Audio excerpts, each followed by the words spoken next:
at the former quarry.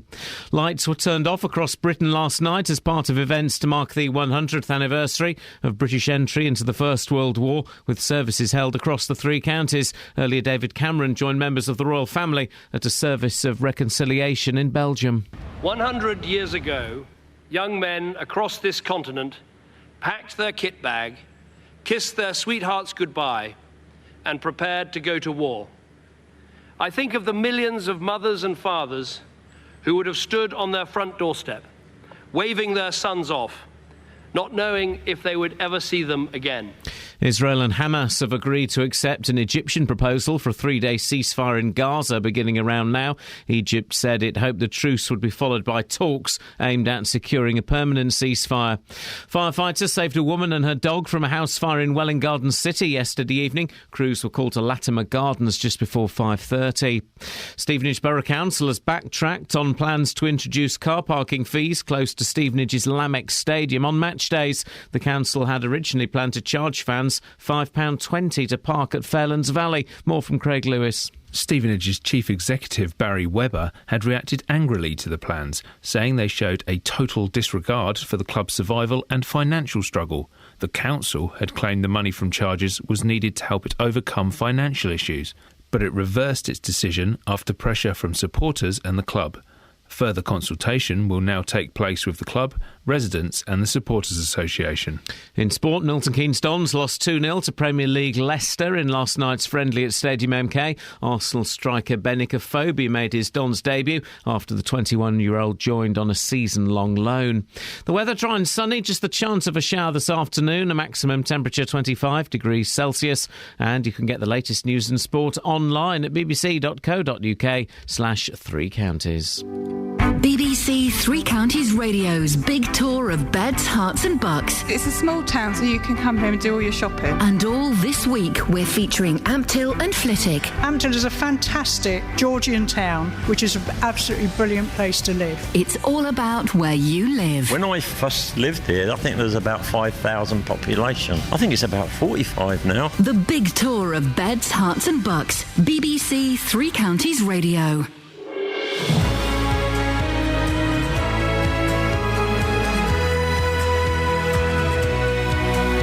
Morning! Iain Lee, BBC Three Counties Radio. It's Tuesday and I've just found 10 pence in my pocket. And that's a good start to the day, isn't it? Isn't it? Now, driving around off their mash on whiz-bangs and speedballs are the 1 million drug drivers caught in the last year a menace to society.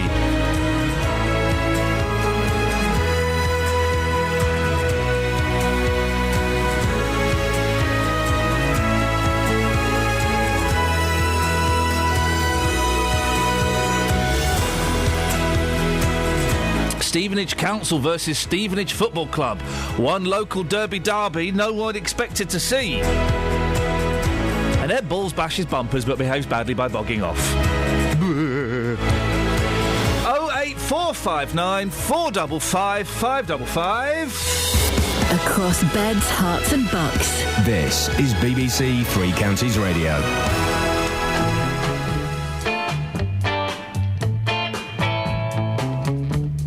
If you hear a whisper, give us a shout. Feeling better now that we're through. Feeling better 'cause I'm over you. I've learned my lesson, it left a scar, and now I see how you really are. You're no good, you're no good, you're no good, baby, you're no good. I'm gonna say it again, you're no good, you're no good, you're no good, baby, you're no good. Broke her heart, was gentle and true. I left the girl for someone like you. I begged her forgiveness on bended knee, but I wouldn't blame her if she said to me, you're no good, it's no good, it's no good, baby, it's no good. I'm gonna say it again, it's no good, it's no good, it's no good, baby, it's no good. No good.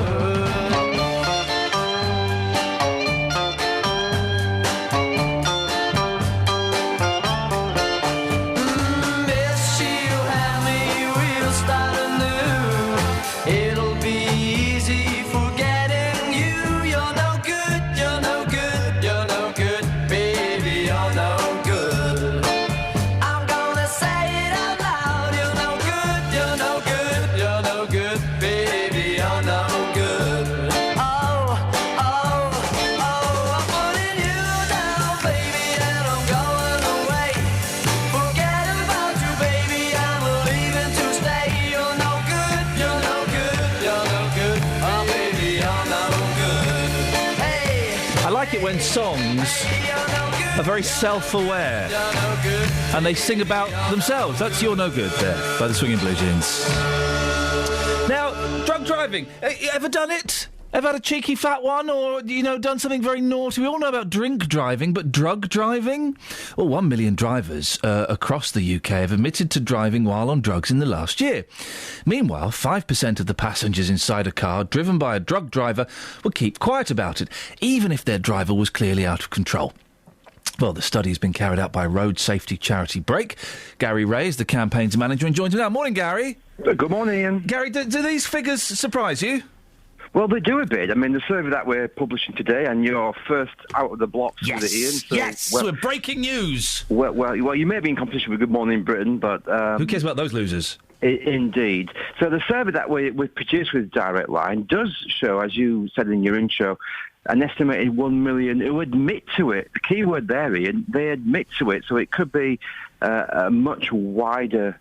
hidden menace, we're calling it. We've all heard of drink driving, haven't we? But this is drug driving. And we're talking here about illegal hard substances. We're talking about cannabis, slows down your reaction times. We're talking about heroin, impairs coordination. We're talking about ecstasy, speed, cocaine, distorting your perceptions. Do you really want anybody with any of that in their system behind the wheel? Of course not. Is it as bad as drink driving? Oh, in terms of the impact that somebody with drugs behind the wheel can have, absolutely. So much so that the government itself, and we commend them for this, we don't always say that, is introducing a new law in March which essentially will have a zero tolerance limit on illegal drug taking. So if you think you're going to get away with it, well, you're certainly not from next March. So how will this new law work in March then? And how will they test for drugs? That's a good question, because actually one of the reasons the law has not been introduced up until now was the efficiency of the drug testing kits. Yeah. Government has been testing these out for the past year or so, and now they've got to a state where obviously they'll be able to record the drug accurately, whatever that drug is in the system. So that has been the linchpin. Police will be enforcing the new law from next March. So, as I say, you won't get away with it. And there might be people, Gary, you've just come in for a hard night at it and might be chuckling to us having this conversation. What would your message be to them? Well, they may well be chuckling, but actually, they're putting themselves at risk. They're putting other road users at risk. I don't want to sound like a grump here, but, we're talking about illegal drugs here, and they might be laughing on the other side of their face, because if they get high, they could well die behind the wheel. Gary, listen, I appreciate your time. I'm sure you've got a very busy day discussing all this. Thank you very much. Gary Ray, campaigns manager for the road safety charity Break. Well, your thoughts, please, dear listener. There won't be that many people disagreeing with Gary, surely. I mean, there may be one or two. I would highly doubt that those fans of drugs are listening to BBC Three Counties Radio. They're more likely to be listening to, I don't know, Jack FM or something. Is that what? I don't know. I don't know what the drug culture listens to these days. They listen to Bob FM now. Bob FM. Back in my day, it was Syd Barrett Records. We didn't even have radio back then. When my peers took drugs, I had nothing to do with that whatsoever. 08459 455 555. What would you do if you're in the car and you think that the person driving is a little bit off their mash? Would you stop them? Would you take away their keys? Do you think it should be taken as seriously as drink driving? 08459 455 555. Susanna Hoffs, the other ladylike one. And even the two that look like blokes. The Bangles.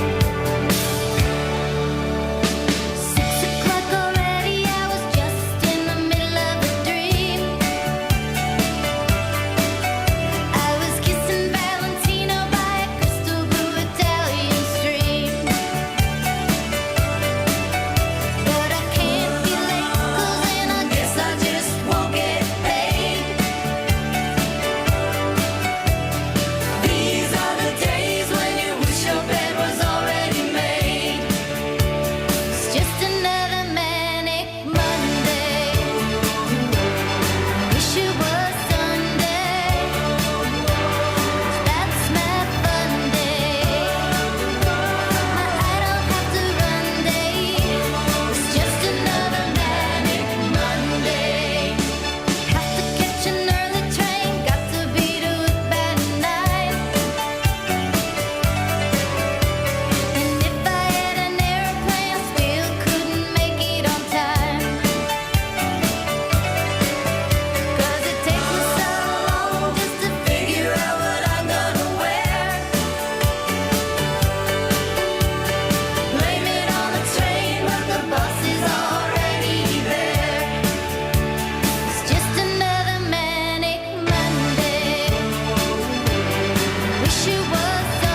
remind me of my nan. God bless you there, wherever you are. I once had the pleasure/discomfort of interviewing all 4 Bangles. It would have been about 10 years ago, maybe 11 years ago. Man alive, just the... OK, here we go, and this can happen, male or female, OK? The sexiest band in the world. The sexiest band in the world. I want a sexy male band and a sexy female band. I will start with the Bangles, but then I'm going to trump myself. Uh-huh. The Go-Go's. The Go-Go's? The Go-Go's were a sexy band. Belinda Carlisle, Jane Wheatlin. Well, OK, they've got form already. That's seedy. It is seedy, but I think we can do this. And the way we do this is we let girls phone in and talk about blokes as well. Exactly. Or gay people can. It's fine. Exactly. What sexy man bands are there? Ellis? Sexy man band? Yeah, so we want sexy groups. Sexy lady group and a sexy boy group. OK, sexy lady group would have to be... I guess Little Mix are quite sexy. Sexy, not scummy. And sexy. And a boy one is going to be... Look at her pretending she's having to think about it. I really don't know. She knows. Certainly not Take That. Take That were never sexy. No, because Mark Owen looks about 12. Yeah, yeah. The Bee Gees had something about them. Yeah. Come on. Yeah, they did. True. They had a powerful aura. Well, yeah, that was their hair and their beards. We can play that, please, ladies and gentlemen. Sexy bands, boys and girls. Let's try and find the sexiest boy band, the sexiest girl band. 08459 455 555. Travel news for beds, cards and bugs. BBC Three Counties Radio. Looking OK on the roads across the 3 counties this morning. There was an accident earlier on the M25, anti-clockwise 25 to 24. That's now cleared and all open from Enfield round to Potters Bar. Clockwise looking good. M1, no problems as of yet. No reported delays on the A1M or the M40. Just a reminder of the roadworks in High Wycombe on the A40, a lane shut because of the works at Arch Street. And Chesham on the Amersham Road, you'll find those works in North Road underway now until the 7th of September. On the trains, a good service, no reported delays this morning. James Worley, BBC Three Counties Radio. Thank you very much. 6:16, it's Tuesday the 5th of August. I'm Iain Lee. These are your headlines on BBC Three Counties Radio. 3% of UK motorists have admitted drug driving in the last 12 months. The figure, in a study by road charity Break, equates to 1 million drivers across the country. A woman who was pulled from the Blue Lagoon in Bletchley last Wednesday has died in hospital. And Stevenage Borough Council has backtracked on plans to introduce car parking fees close to Stevenage's Lamex Stadium on match days. BBC Three Counties Radio.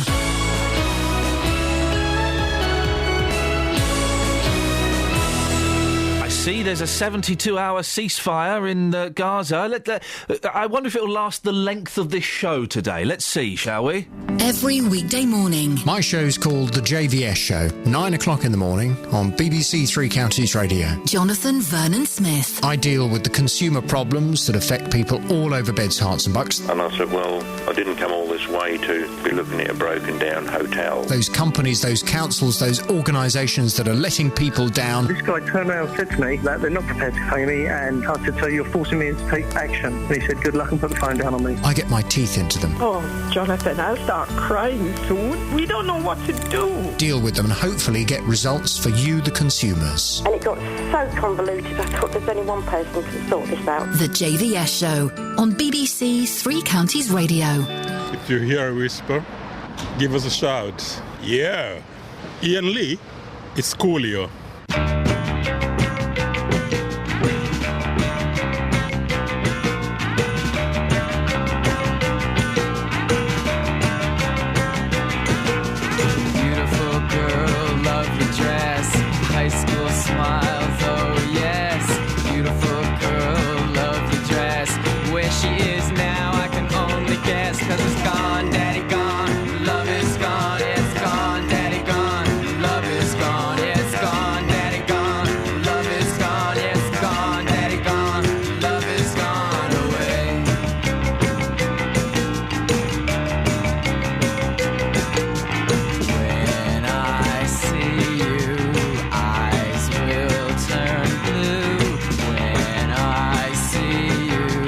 Thousands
08459 455 555. Now, the Shadow Chancellor, Ed Balls, and let's be honest, political reporter Paul Scoins, if your name was Balls or Cox, you would change it, wouldn't you?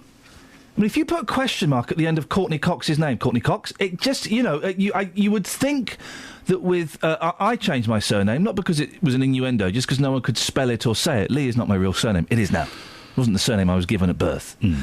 I imagine at some point you're going to wise up and change Scoins to something a little bit more commercial. Scoggins? Squains? But Balls. Chancellor Balls.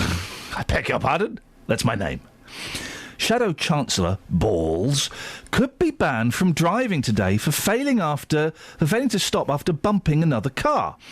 Mr. Balls has said he was unaware he had damaged the other vehicle, although he knew they had touched as he attempted a tight manoeuvre in a private drive. Is it just me, or is that full of innuendo? Paul Scoins, what happened? Well, this was back in April, Ian, in his constituency in Morley and Outwood, and essentially what was happening is he was in a private drive and, as you say, touched another bumper, and he said that another car was parked close by, and he knew that the bumpers had touched, but he didn't think that any damage had been done until the police actually got in touch a week later. This was on a blog post he wrote back in May, and he said that as soon as he was aware any damage had done, he immediately sort of took responsibility and had been in touch with the driver by now to apologise and pay for the repair to the marks on the bodywork. But obviously the police had already started their inquiries. They had to go through the system. And so he would get points on his licence. Now, this is an offence which does so effectively mean that he failed to stop after an accident. Well, yeah, I know effectively, but a little bumpy bumps. Well, Come on, Balls. That is the actual. That's the charge. This is Balls. Means potentially a 5 to 10 penalty points, driving disqualification, a fine of up to £5,000, and potentially, and let's say now that this won't happen, a jail sentence. Wow, so of Justin, up to 6 months. Justin, you've heard it there. The Shadow Chancellor Ed Balls is going to be banned from driving, fined £10,000 and go to jail for 6 months. Wow, naughty Balls. The thing is, if it is a little bumper to bumper, I've done this, Justin, I'm sure you do. When you park, sometimes it's a tight space. Yep. You've got to have a little bumpy bumps. I think so. I mean, it happened to me a couple of weeks ago, and I actually got out of my vehicle and checked for damage. There was no damage there at all, so I didn't leave a note. Scoinsy's shaking his head. Well, why? I did this in a street where I used to live in, and I'd done that. I'd bumped a bumper. My foot sort of slipped off the clutch. Oh, yeah. And I went forward. Yeah. I wasn't going very fast. Okay, mate. But I did feel that because my neighbours might have seen me do it, I felt I had to say something. So I left a note. And 2 days later, and there was, can I stress, no damage to the outside of the bumper. In your opinion, yep. In my opinion. Yep. The driver of the vehicle turned up 2 days later with a bill from the local garage where he'd gone to get it assessed, and they'd said it was £800 worth of damage. Wow. Well, you were done, mate. Well, I said, you can talk to my insurance company. And then what happened? I never heard from him again. There we go, you see. And that's the problem, isn't it? Because if you are going to leave a note on somebody's car, I think you've got to take a photograph as well, because there may be minor damage on that vehicle. The next thing you know, they've gone off, they've made a few phone calls, they've come back and they said, well, it's going to be £800, £2,000, whatever. So you're relying on something to be honest. So I can understand to a certain degree why some people, if they do bump somebody's vehicle, they do drive off nowadays. I told this story a few months ago when I was parking in a car park in Birmingham, and I totally misjudged a turning, and I scraped a car, and I got that knot in my stomach, and I thought, oh God. And I drove and parked as far away from that vehicle as I possibly could, okay? And I thought, I'm going. And I got out of my car, I walked to the lift, I got in the lift, I went up to the 3rd floor, for that was where I was going. And as the lift door opened, I thought, I can't do this. This is the wrong thing to do. So I went back down in the lift, I got out a pen and paper, I walked towards the car I had damaged, and as I got there, I saw the scrape. I thought, oh, hang on a second. licky licky finger, wipey wipey car, scrapey scrapey garden. There was no damage done. Good for you. Yeah, I went back. You did the right thing. Thank you, sir. But had you have left that note straight away, they could have come back and said, right, we've had it looked at and it's going to cost £1,000, and that, of course, would have been wrong. That would have been fraud. So I think two sides to every story. But you, Ian, you did the right thing. And Paul did the wrong thing? I don't know. I think he did the right. He did the right thing to own up to it. But I think it was the person who was on the receiving end. They did the wrong thing. They were coming up with a claim which wasn't right. Justin's like that king from the Bible where those two women are arguing over the baby, and he says, right, what I'm going to do is I'm going to cut it in half. Wow. And then the real mum goes, no, she can have the baby. And he goes, right, you're the real mum because you wanted to protect the baby. Justin's like him. Oh. You're like him, Just. You're Thanks, like a biblical character. That's a great compliment. Are you saying that Justin's a bit like God? I'm saying he's bigger than cheeses. Just, can you get some voices on that, please? Yep, I'll take you to the streets and report back for 10 to 7, boss. Hey, do you recognise this song? No, I don't. What is it? This song never gets played on the radio, and I think it's a corker. Go on. Oh, Alison Moyet? Yeah, and? Would it be Love Resurrection? Oh, he's good!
Travel news for beds, cards and bugs. BBC Three Counties Radio. Let's start out in the centre of Hitchin. Thanks to April, who's just given us a call to say there's a tree down on the one-way system just by the Waitrose supermarket. Not causing any problems at the moment, as you'd imagine, as there's not much traffic, I would assume, but could do if it's still there in situ as we head into the rush hour. So Hitchin one-way, tree down. Thanks to April for the call. And moving on to the motorways, looking all right, actually. The M1 moving well on the sensors, certainly getting a little busy now down towards Junction 10 Luton. M25's moving well on the cameras. North Circular, slow down in London on the westbound side, Clockhouse to Bounds Green. And as for trains, no reported delays this morning. James Worley, BBC Three Counties Radio. Across beds, hearts and bugs. This is BBC Three Counties Radio.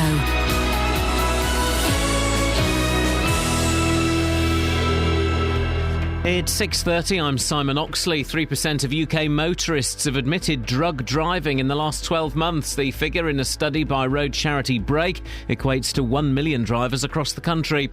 A woman who was pulled from the Blue Lagoon in Bletchley last Wednesday has died in hospital. Lights were turned off across Britain last night as part of events to mark the 100th anniversary of British entry into the First World War, with services across the three counties. And firefighters saved a woman and her dog from a house fire in Welling Garden City yesterday evening. Three Counties Sports. BBC Three Counties Radio. Milton Keynes Dons lost 2-0 to Premier League Leicester in last night's friendly at Stadium MK. Arsenal striker Benik Afobe made his Dons debut after the 21-year-old joined on a season-long loan. And after selling teenager Brendan Galloway to Everton, Chairman Pete Winkleman says the same thing won't happen just yet to another promising youngster, Dele Alli. What it just shows me is just how powerful the lure of the Premier League is. You know, luckily with Dele and Dele's agent, they can see the value of playing in our first team, and they know that it's much more important for his career development to actually be playing in front of big crowds in the first team, having those pressures. Watford have signed experienced Italian midfielder Gianni Munari on a season-long loan from Parma. The 31-year-old has won promotion 3 times to Serie A. A young Stevenage side drew 1-1 at St Albans last night. Meanwhile, manager Graham Westley says the council's decision to reverse their plans for matchday car park charging at Fairlands Valley is common sense. Yeah, well, thank God for common sense, because for some people to have to pay more to park to pay for their season ticket in the stadium really isn't right. These are difficult times, people need looking after, and football clubs like ours need to support their local council. Tiger Woods' agent says he'll leave it as late as possible to decide whether or not he's fit enough to play in the US PGA, the final major of the season, which starts on Thursday. Woods has a back injury. And in cricket's Minor Counties Championship, it's the final day in the latest round of matches. At Longmarston, Hertfordshire are 141 for 9 in their second innings. That's a lead over Cumberland of just 100. Buckinghamshire set Lincolnshire 252 to win. The home side resumed this morning on 72 for 4. And Bedfordshire are facing defeat away to Staffordshire. The home side 44 for 1 with the target of just 76 to win. BBC Three Counties News and Sport. The next full bulletin is at 7. Call 08459 455 555. BBC Three Counties Radio. It's April in May. Good morning, April. Good morning. What have you got for us? I rang up originally to just report a tree down in Hitchin. Tree down in Hitchin, guys! Tree down in Hitchin, Scoins! Tree down in Hitchin! Yep. Ellis, tree down in Hitchin! Down in Hitchin. Elliot, tree down in Hitchin! Tree down in Hitchin, Elliot! I can't hear, but tree down in Hitchin. There we go. Tell us about the tree down in Hitchin, April. Well, it's on the one way. It's in the way one. What? It's in the one way system. Have you been having illegal drugs to drive today? No. Good for you. Good. But I actually, while I was having an afterthought after ringing up for traffic news, yes, I thought I'd mention that the Alison Moyet Good, that thing you played before it, was complete toilet. Now, OK, Alison Moyet, Love Resurrection, great forgotten song from, I don't know, 89, something like that. The song before that was The Violent Femmes. Now, that was chosen by political correspondent Paul Scoins. Paul, we're receiving a complaint from April, who has informed us of a tree down in Hitchin, that the song that you chose was guff. Quote, toilet. Toilet, unquote. Yeah, because Scoins don't choose the music. Yeah, she with the great. We've got some youngsters with us. We've got some teenagers working with us today. Let's ask them. Ellis, what did you think of the songs that Scoins chose? I didn't actually dislike anything we've had so far today. Oh, look at her! Look at her wanting to get more work here at BBC. It's only 3 months, and she wants to extend that contract. Speak your mind, woman. No, it was just really, it was all good. All right, It was so bad. yeah. Ian ended it early. Yeah, that's true. We've got a young gentleman with us today. He's only 14 years old. His name is Elliot. Elliot, what did you think of the song that Paul Scoins chose? Which one was the one he chose? Is he paying I'm not any sure. attention to Yeah. what is he even doing here? That's a really bad ploy on your first day work. Well, let's ask him again. Let's hope he's learnt his lesson. Yeah. Elliot, what did you think of the song that Scoins chose? I think it was fantastic. Right, no, he's still not quite got it. I'm going to give him a third chance, April, and let's see if he gets the right answer. Elliot, what did you think of the song that Scoins chose? I think it was pretty toilet. There we go, you see. Sorry, mate. Violent Femmes are a brilliant band. Yeah, but They probably are, but that track wasn't. Well, in fairness, Alice, April, June, all of their other songs have got quite a lot of swears in them. So you don't just pick a song because it's the song that features the least swear words in a band's back catalogue. Well, also that features. It's one of the few songs which has a quite dramatic xylophone solo. I bet it's. The xylophone, that's the most annoying bit of it. No, the xylophone. The xylophone bit was the only decent bit. And there must be more... Here we go, dear listener. There must be more rock songs with xylophones in. There must be. No, the only person I know that used it other than that would be Mike Oldfield. Oh, he was carried away by Moonlight Shadow, wasn't he? Patrick Moore. Yeah. Patrick Moore. The Beach Boys would have done something like that on Pet Sounds. 08459 455 555. Let's celebrate rock's xylophones. April. Yes. What music would you like to have? You can't play most of the music I like. Why? That's a challenge. Oh, yeah, go on, why? Marilyn Manson? Oh, you could play Marilyn Manson Sweet Dream. Deary me. Hang on a minute. And you've phoned in to criticise this poor boy? Wow. Good day to you, April. Good day. Good day to you. I feel vindicated. Well, I don't feel too vindicated. These guys know how to write a song. It's Jeff Lynne and the boys, the Electric Light Orchestra, and they're singing a song about a sweet talking woman. Mr. G off talking, idiots.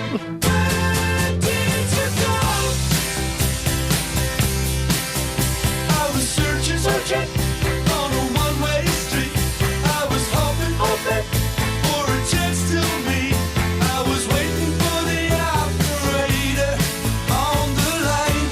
She's gone so wrong. What can I do? Where could she be? No, don't know what I'm gonna do. Gotta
You right? Yeah. What's wrong? Why are you giggling? I can go. Why are you giggling? Because you're giggling and my friend is happy and it's making me happy. That's just, I'm happy that you're happy, but I don't know why you're happy. I won't be happy in a minute.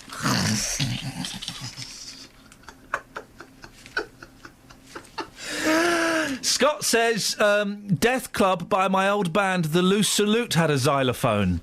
How does that make you feel as a person? Well, it doesn't make me feel anything because we're famous bands, famous songs with xylophones in, please. I love a xylophone, right? And I love it when people are so good at the xylophone, they got 2 sticks per hand, 4 sticks. Mm-hmm. I didn't even know what a xylophone sounds like, but they... It's like at school when you got chosen to play the glockenspiel. Then you feel... What does glockenspiel mean in English? Wooden talk. Wooden talk? Glocken. Well, spiel means play. Well, spiel means talk. No. Spielplatz, talk place. No. Spiel is play. Spiel does not mean talk. Means talk. No, sprachen means talk. OK, so sprachen Sie Spiel, talk the talk, or walk the walk. What does glocken mean? Wooden? Wooden talk. Thank you. So, 08459 455 555 is the telephone number if you want to give us a call. Oh. I've just been sent a tweet that I cannot read out. Cannot read it. Shall I talk about China? Oh, God. Do you want local news in the national papers? That's always good, isn't it? Let me just... Hang on, let me play something and I'll tell you what the tweet is I can't read. Hang on a second. Right. Hang on a second. If you hear a whisper, give us a shout.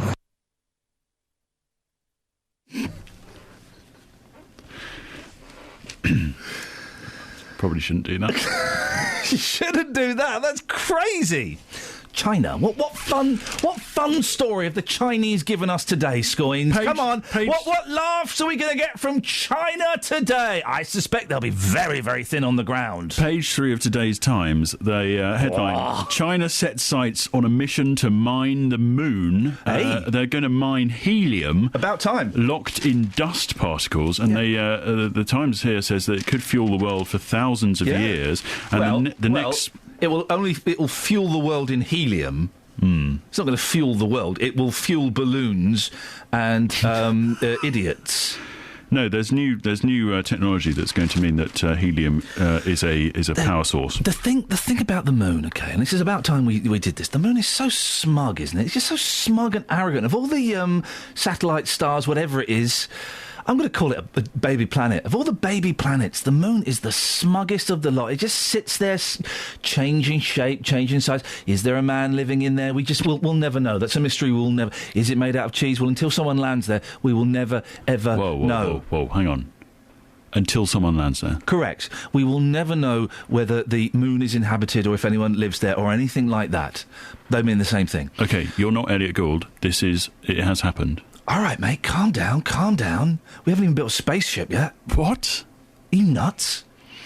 But the moon just sits there winking at us. It's like it's almost flicking us the V's every night. Yeah, I'm so far away. What are you going to do? Well, we're going to send China to come and mine your backside and take out all the helium so hopefully you implode, you smug satellites. Are you saying that the moon is effectively arrogant? Yes, I hate the moon. I hate the moon. Do you know when the moon got cocky? What? When DreamWorks used it as its logo with that little lad fishing from the moon. You watch. I hate the moon. It's about time we taught it a lesson. It's a shame it's not us. It's a shame it's the Chinese. I don't care. The Chinese can be a very, very inhumane race, as we've seen with their human rights policies.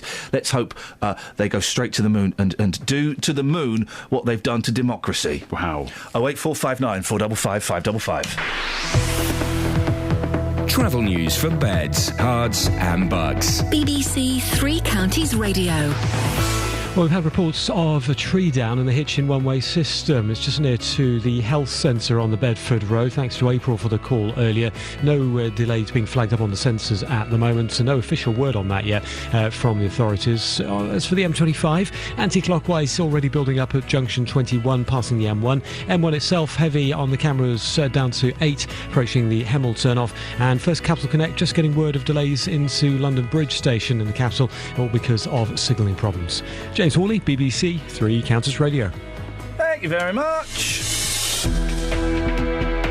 Right, it's 6:46. It's Tuesday, the 5th of August. I'm Iain Lee. These are your headlines on BBC Three Counties Radio. 3% of UK motorists have admitted drug driving in the last 12 months. The figure in a study by road charity Break equates to 1 million drivers across the country. A woman who was pulled from the Blue Lagoon in Bletchley last Wednesday has died in hospital. And Stevenage's Borough Council has backtracked on plans to introduce car parking fees close to Stevenage's Lamex Stadium on match days. Let's get the weather. Here's Kate. Beds, Hearts and Bucks weather. BBC Three Counties Radio. Good morning. It's a beautiful start across all three counties, actually. We've got clear blue skies and plenty of sunshine. It may feel a little bit cooler at the moment. Some places dropped down just about into single figures overnight last night. They're recovering now. The sun's up, but it was a cooler night, perhaps more comfortable. But the sun will do its job today, obviously, and warm things up nicely again. And we're looking at a maximum later of around 25 Celsius. Now, as we head through the afternoon, it's possible we'll see the clouds start to increase, particularly towards the west of the region. And towards the west, we could start to see one or two showers, just isolated ones arrive, perhaps through parts of the Chiltern, most likely. The rest of us further east, you are likely to hang on to the sunshine, but these showers are going to continue to pop out through the first part of the evening, and then through the middle part, early hours of tomorrow morning, more cloud arriving from the south and west, and with it some potentially more heavy and persistent rain. Another warm night on the cards, I'm afraid. The temperature back up again at 16, 17 Celsius, so again quite uncomfortable for many people. But tomorrow morning, wet, cloudy. This is going to move out of the way, though. It will gradually make its way eastwards. By the afternoon, we'll get some brighter conditions and it should start to warm up. We do run the risk of still some isolated showers tomorrow afternoon, but we should still see the temperature getting up to 23 Celsius. That's 73 degrees in Fahrenheit. And that's your forecast. Thank you very much. I've sent Scoins on the hunt. Lorraine has tipped us off that there is a song that may have a xylophone. We're going to hunt it down, guys. Don't worry. BBC Three Counties Radio's big tour of beds, hearts and bucks. Good wide age range of people. It's up and coming. There's lots of new developments going on. All this week, we're featuring Amptill and Flitwick. It's a small town, so you can come here and do all your shopping. Homely, friendly. Oh, it's got everything you want. Inviting everyone to where you live. I would say it's a very vibrant place. There's lots of facilities here. It's just a lovely place to live. Everybody's friendly. If you've got a story everyone should hear about, let us tell them about it. Amptill is a fantastic Georgian town. Flitwick is a good community, small town with everything you need there, from a supermarket to a swimming pool. The big tour of beds, hearts and bucks from BBC Three Counties Radio. If you hear a whisper, give us a shout. Don't forget, if you do hear a whisper, then please do give us a shout. What that means is, well, if you hear a little bit of goss, not like libelous goss, not like the fella next door is a murderer or something. Well, actually, maybe if you do hear that, do let us know. Don't phone in and let us know on air. That would be inappropriate, but do get in touch. Anyway, basically, what it means is if you hear a whisper, give us a shout, and then that will be groovy. Now, we have been... Scoins? Oh, there we go. What's going on here? Where's the song? Look, it's got 4 seconds, 3 seconds, 2 seconds, 1 second. Download complete. Right, oh, blimey. This better have a we're trying to find songs with xylophones in. We've checked it. It's got no swears. It's Haircut 100. They're not going to swear. We just have to check. It's Haircut 100. They're not going to swear. They could. It's Haircut 100. They're not going to swear. You just don't know. It's Nick. Hayward. Justin Hayward. Coffer. Justin Coffer. Anyway, Haircut 100 are not going to swear.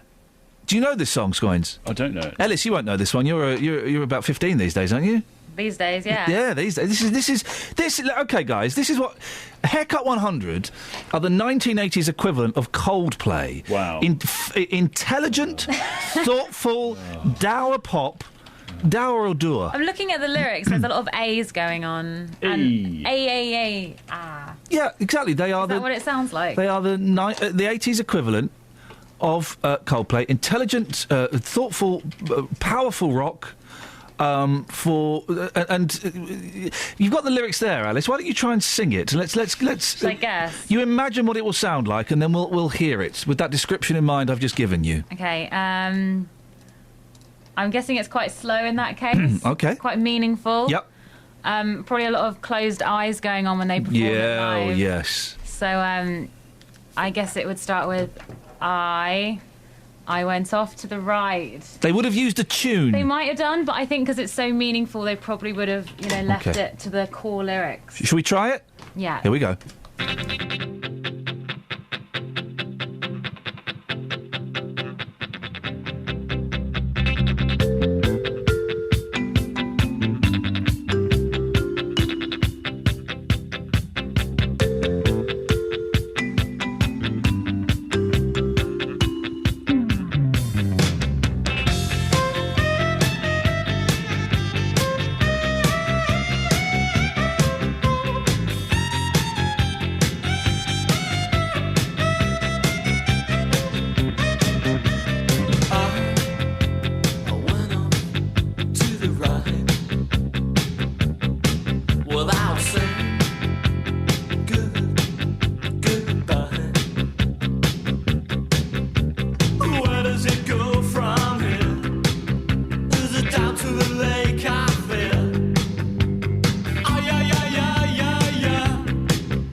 Hey, oh, yes. Sweet 80s soul. Matt Bianco was rubbish. That love. Hey, Just. I knew you'd like that one. Come on. I knew you'd like that one. They were the Coldplay of the 80s. Oh, do you know what? I think that's not going far enough. Go on. Oh, Haircut 100. Absolutely fantastic. One of the groups of the 1980s. Nick Hayward. Yeah. One of my mates. Let's get him on the programme, shall we? You're mates with Nick Hayward? Yes, absolutely. Shut up. Yes, no, I am. Seriously. Shut I'll tell you why. your mouth. Because somebody phoned me about 5 years ago and they said to me that the song which brings back the happiest memory is Fantastic Day by Haircut 100. Yeah. I was on the way to the hospital. I heard it on the radio. I was about to give birth to my first child. That's the song that reminds me of having my first child. I didn't know you had kids. No, not me. Somebody who phoned my show. Oh, right, sorry. We got Nick Hayward on the line at the same time. Right. And we said to her, so what would you say if Nick Hayward was here right now? I'd say, oh, Nick, that song, it means so much to me. Wow. Say hello to Nick Hayward. Oh, mate, really? Yeah, great guy. Really nice bloke. I'm going to treat myself, looking online, I'm going to treat myself to a little bit of the best of Nick Hayward. Yes. What's he doing these days? He's doing lots of gigs, believe it or not. I have to say, he looks better now than what he looked back in the 1980s. He's in good nick. Yeah, good Nick Hayward. Good Nick. But Lorraine, I'm afraid that doesn't count as xylophone, does it, Paul? No, we think we've analysed that. We think it's a glockenspiel. It was a glockenspiel, so you are out, Lorraine. Controversial. Just. Yes. Bumping cars, balls, bumped. Hang on, so let me try and rephrase this. Yes. Ed Balls bumped his bumper on another car's bumper. Yes. He didn't tell no one. He got done. Yep. Today he's going to be sentenced to 6 months, is it, Paul? He faces under the charge of technically it's failing to stop for an accident. He faces up to, I think, 10 points. He's already got 3. From previous offences, and the maximum is a £5,000 fine and 6 months in prison. I'm just going through the facts, guys. This is just you're like, I know. You're like a colleague that we work with who's also very dull. No, that's also me. Sorry, mate. I'm so sorry. Yes, you've taken this one to the street, Just. Yes, I have. I've been asking people, if you bump somebody's vehicle, would you own up? Here's what people had to say. I think it depends who it is. What if he's in a random car park and you didn't know that person's car at all? If you bumped into it, would you own up?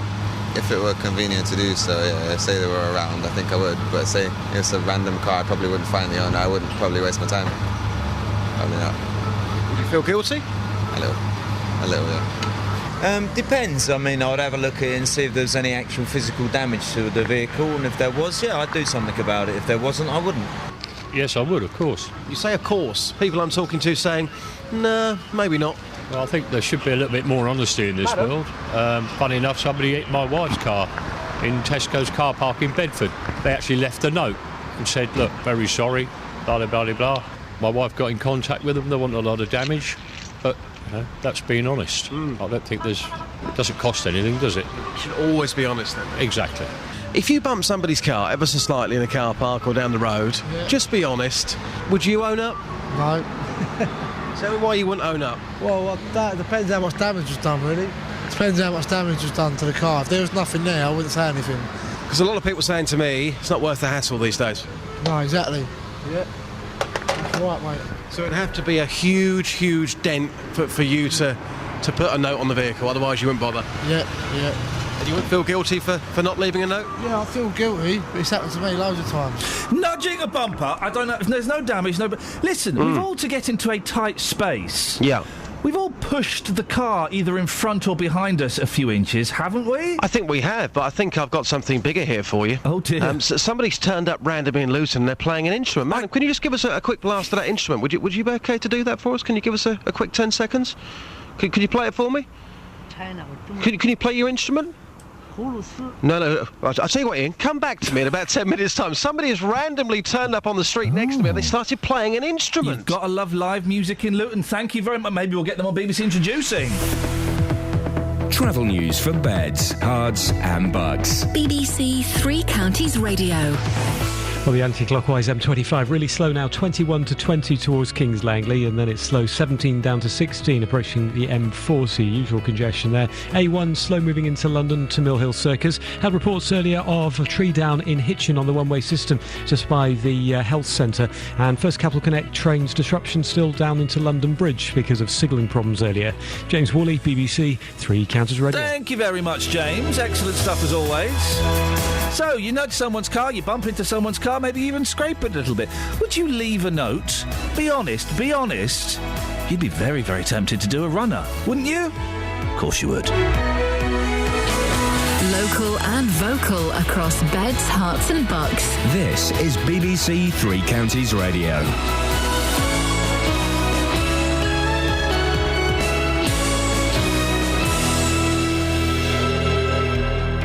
It's 7 o'clock. I'm Simon Oxley. The headlines: 3% of motorists admit drug driving. Woman pulled from Milton Keynes Lake dies in hospital. And council backs down in Stevenage football parking row. BBC Three Counties Radio. 3% of UK motorists have admitted drug driving in the last 12 months. The figure in a study by road charity Brake equates to 1 million drivers across the country. Gary Ray from Brake told this programme it should be taken as seriously as drink driving. In terms of the impact that somebody with drugs behind the wheel can have? Absolutely.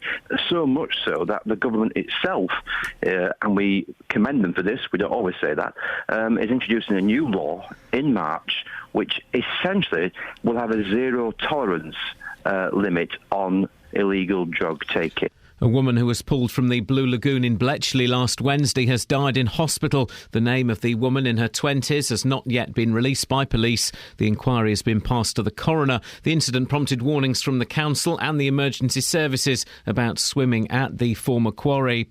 Lights were turned off across Britain last night as part of events to mark the 100th anniversary of British entry into the First World War, with services held across the 3 counties. Earlier, David Cameron joined members of the royal family at a service of reconciliation in Belgium.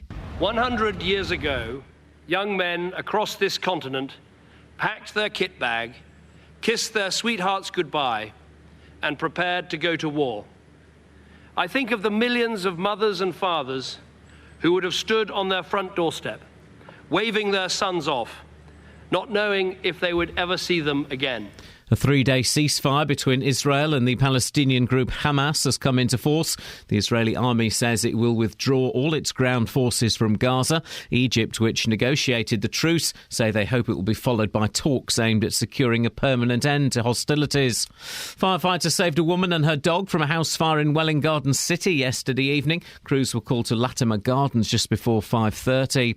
Stevenage Borough Council has backtracked on plans to introduce car parking fees close to Stevenage's Lamex Stadium on match days. The council had originally planned to charge fans £5.20 to park at Fairlands Valley. More from Craig Lewis. Stevenage's chief executive, Barry Webber, had reacted angrily to the plans, saying they showed a total disregard for the club's survival and financial struggle. The council had claimed the money from charges was needed to help it overcome financial issues, but it reversed its decision after pressure from supporters and the club.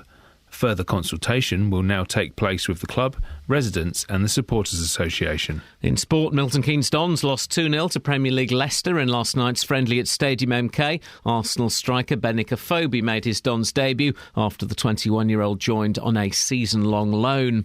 The weather dry and sunny, just the chance of a shower this afternoon, a maximum temperature 25 degrees Celsius. And you can get the latest news and sport online at bbc.co.uk/3 counties. BBC Three Counties Radio's big tour of beds, hearts and bucks. Homely, friendly. Oh, it's got everything you want. It's all about where you live. It's just a lovely place to live. Everybody's friendly. And all this week we're featuring Ampthill and Flitwick. Flitwick is a good community, small town with everything you need there, from a supermarket to a swimming pool. The big tour of beds, hearts and bucks. BBC Three Counties Radio. If you hear a whisper, give us a shout.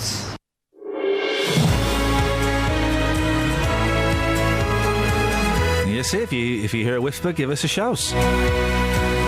It's really taking off, this catchphrase. Morning, Iain Lee, BBC Three Counties Radio. Lots of driving stories today too. 1 million drivers, possibly even more, could be drug driving. Do we take it seriously enough? Ed Balls has bumped his bumper. That's better than bumping his... But anyway, he drove off without saying anything. He's going to court. Could get points, could lose his licence. Well, have you driven off when you've hit another car? You've been tempted, haven't you? And don't forget, you can give us a call about anything you want this morning. Ways to get in touch are facebook.com/BBC3CR, or you can give me a call 08459 455 555. Across beds, hearts and bucks. This is BBC Three Counties Radio. 08459 455 555. Across beds, hearts and bucks. This is Iain Lee. BBC Three Counties Radio.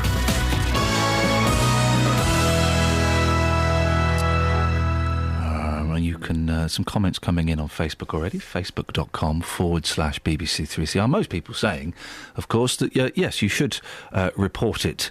You should leave a little note on. I've told you this story before. My wife had a note on her car saying, "Hello, I've bumped into your car. Someone's watching me, so I'm leaving this note, but I'm not leaving any contact details." Cheeky. 08459 455 555. Now, 1 million drivers across the UK have admitted to driving while on drugs in 2014. That's according to a study by road safety charity Break. The news comes before a new law is launched in March, which will make it easier for the police to prosecute drug drivers. With us now is Michaela Grove. Her 14-year-old niece Lillian was killed by a driver on drugs in 2010. Good morning, Michaela. Good morning. Michaela, what happened to Lillian? What happened on that day? She was just obviously going about her business and had been out in her front garden and needed to cross the road. And as she did so, a car come up obviously at speed and hit her, and unfortunately she lost her life. I'm really sorry to hear that. That must have been, well, I mean, this is going to sound patronising. It must have had an incredible impact on the whole family. Yeah, I mean, to be honest with you, you don't ever expect to be in that position in the first instance, but the effects of the investigation afterwards and snippets of information that come out concerning the driver and, you know, the speeding and the uninsurance, and then later on to find out that he'd actually been on cannabis, was just, to be honest, with the icing on the cake, really. So this was a complete and utter dodge pot then, didn't have insurance, was going too fast, and had been smoking cannabis as well? Yes, that's right, yeah. And the car wasn't even his car, he'd borrowed it about 20 minutes beforehand. Oh, dear, what a nice bloke. Mm. What sentence did he get? Initially, obviously, he was sentenced to 14 months for causing death by careless driving, not dangerous driving, and then also having no insurance. And then they were put to run the concurrent, and because he pleaded guilty about 2 weeks before the sentencing, it was reduced to 4 months. Now, for 4 months sentence, he served 8 weeks. Flippin' heck. How did that make you feel? Well, it just shows you, doesn't it, at the end of the day, it's the way the laws work sometimes in the UK, that there's no punishment. Drivers haven't got anything there to actually stop them and make them think about what the possible consequences are, and that's one of the reasons why we decided that we couldn't allow that to continue and make sure that actually the law that's in place is fit for purpose. So the law is going to be changed, Yes. and it's going to be tougher on drivers who use drugs. Do you think it goes far enough? It's a lot better than what it was. I mean, I'm sure probably as, same with the drink drive law, that's been amended over the last 20-odd years that's been in place. And I think as time goes on and obviously the 21st century kicks in, it's going to need to be amended. But at the moment, the way the current law was working was police have to do a field impairment test if they suspect the driver of being under the influence of drugs. And even then it's open to challenge. So at least now we've a bit more step forward. We've come up into the same legislation as what a lot of other countries do.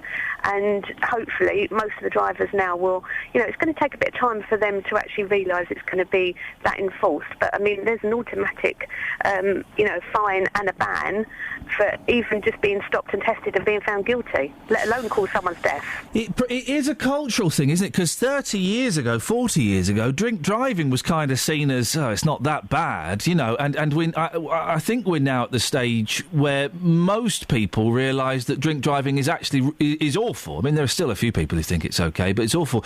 Do you think we'll reach that point with drugs and driving? I think we will. I think, to be honest with you, I think the drug issue has overtaken. I'm not saying that there's still not a high percentage of people that do drink drive. They do. But I think what's happened is we've changed some of the behaviour of drivers' culture, because they know if they do risk it and they stop, they could lose their livelihood. Whereas I think because a lot of drivers, and especially youngsters, they don't realise, they know there's no law out there. They know they're not going to get stopped and not going to get tested. So a lot of the time they get away with it. And these figures in the survey are actually quite low. I mean, 97% of these people that were asked anonymously, have you taken drugs in the last year and driven, probably a good percentage of them are lying, because they haven't been tested, have they?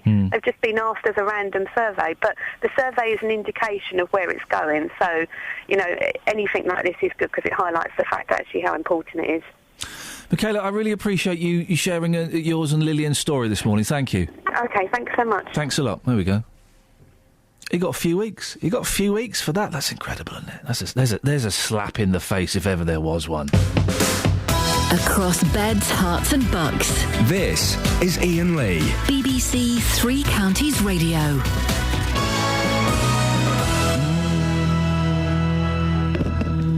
Sorry? Huh? What was the text? Oh, we've had a text from John, and it says that the first guest in the first hour who was saying that they're being inappropriate is actually not going far enough. They're downright. I can't even use the word that John uses about drug drivers. He's very. What letters does it begin with? Begins with a T. It also ends in a T. Aye. Twit? It's a bit more than that. Wowzers. Come on, guys, let's keep the debate friendly, huh? Let's have a look at the front pages of the newspapers. Well, the front pages of the news. Did you turn your lights off last night? I was asleep. Did you turn yours off, Scoins? Ellis, did you turn your lights off? Yeah, I was asleep too, so I guess, yeah. Wow. That's a yes. Well, it was I guess, yeah, isn't it? Well, I didn't light a candle. So it's kind of, I'd say turning off your lights but no candle was 75 to 80% of the commemoration. Well, and imagine if the soldiers in World War I had given 75 to 80%. Do you think we'd be free now? Yeah? Do you? 75 to 80%? I didn't light a candle, but I was thinking about one. I listened to a documentary on the radio about World War One. So it was about World War One, was it? It wasn't about the Eagles or something. Okay, right. That's about 75, 80%. Yeah. And if you think that's good enough, that's the problem with the youth today, isn't it? They think 75 to 80% is good enough. Well, the Daily Telegraph. By the way, have we got any figures? Yeah, speaking to the microphone, that helps. Have we got any figures on... And I say this with the greatest of respect. OK, yeah. Wait a minute. Have we got any figures on how many house fires there were last night? I'm being serious. It was so... I was listening to another radio station last night, as I do from time to time, and the presenter said, well, I'll be lighting a candle tonight when I get home. Well, no, hang on. Well, no, when I say... Maybe, actually, perhaps don't light a candle at home, because we know that candles can be very, very dangerous. I thought, oh, for goodness sakes. Were there any house fires last night? It would be irony of ironies, awful, awful, awful, if anybody died in a blaze last night commemorating World War I, and I hope it didn't happen. I've not seen anything this morning. Government cover-up, isn't it? Well, I don't know. I've got some stats on the number of... Give us some stats. You want some stats? Yeah, go on. The stats aren't up to date. They go back to 2000.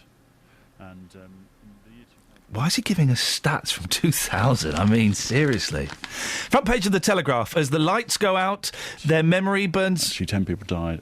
Their memory... He's still going on. Burns right. Party leaders unite to allow Scotland... Sales of candles actually went up by 50%. Flip it. I mean, just Ellis, give him a wallop. Just hit him. Yeah, they used to mark special occasions. Hit him. It's interesting statistics. No, it's not. Hit him. I'll come in and hit him in a minute. Right where the sun don't shine. Hang on. You should always put your candle in a proper holder. For goodness sakes.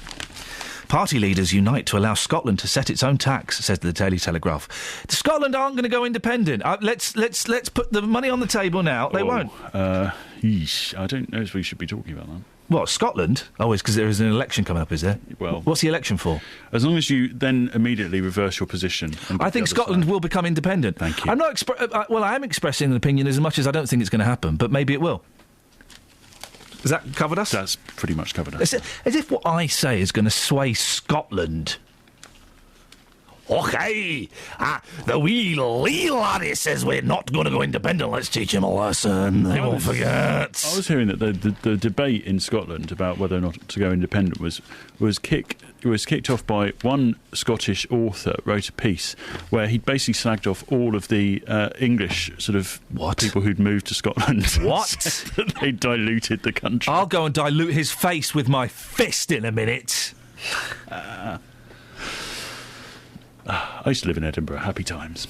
08459 455 555. It's BBC Three Counties Radio. Let's get the travel. Travel news for beds, cards and bugs. BBC Three Counties Radio.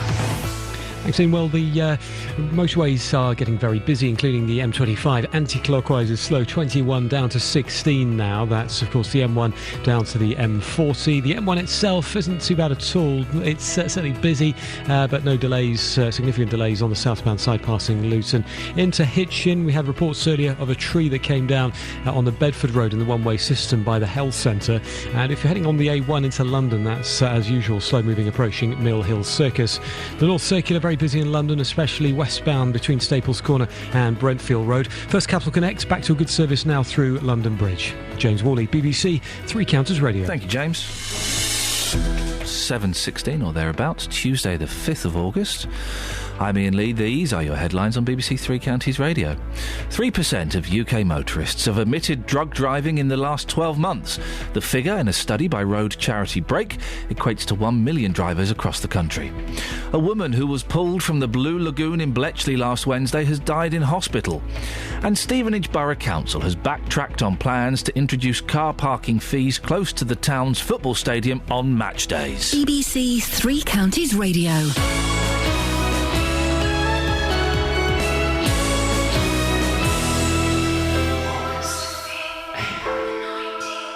With football, no day is just a day. December. It's a day where memories are made. I think something will have to be done, and I will have to look the situation very closely. December the 17th, 2013. In sports news, Gianfranco Zola has resigned as manager of Watford. Betting has been suspended on who will become the new Watford manager, as Italian Giuseppe Sannino is backed in at 6-1 on. As far as I have seen, is a manager with a lot of character who will make us work very, very hard. With Three Counties Sport, we'll make every day memorable. The 2014-2015 season starts on Saturday, August the 9th, on BBC Three Counties Radio. If you hear whisper, give us a shout. There you go, you see, if you hear one, then please do. 08459 455 555 is the phone number to shout down. Now, yesterday morning, when we had our little production meeting, I was unable to attend it because I was going home to watch a DVD. I mean, I was going to work somewhere. I was looking after the kids. Whatever excuse it was I said for not being there is true. Stevenage football fans were facing charges of £5 to park on match days. Stevenage Chief Executive Barry Webber said it showed a total disregard for the club's survival and financial struggle. But as the programme started looking into it, the council abandoned its plan. Justin Dealey can tell us more. Justin, what happened? This was quite extraordinary, Iain, because I actually went down to Stevenage yesterday to talk to fans about this. This was announced on Friday. Now, if you're a fan going to just the league games for Stevenage, it's going to cost you, well, it was going to cost you almost £120 a season to park your vehicle. Now, when you think it only costs £279 for a season ticket, well, certainly some of them, that's a huge amount of money. So the fear was that Stevenage and their attendances were going to go down. We saw this U-turn yesterday. So when I arrived in Stevenage, I spoke to fans just before the decision was announced to do this U-turn. Here's what the fans had to say. I think it's disgraceful. In fact, we just put it into the car park now, and it's the first talking point. On an average day, 3,500 when we were in the Division 1. So yes, I think it's dramatically going to reduce it, and it's just going to cause havoc. I don't think the council are looking at supporting a local business. Stevenage Borough bring a lot of money into this town. They do by the way supporters that come in and the revenue that they make. Full stop. You know, I think it's very bad.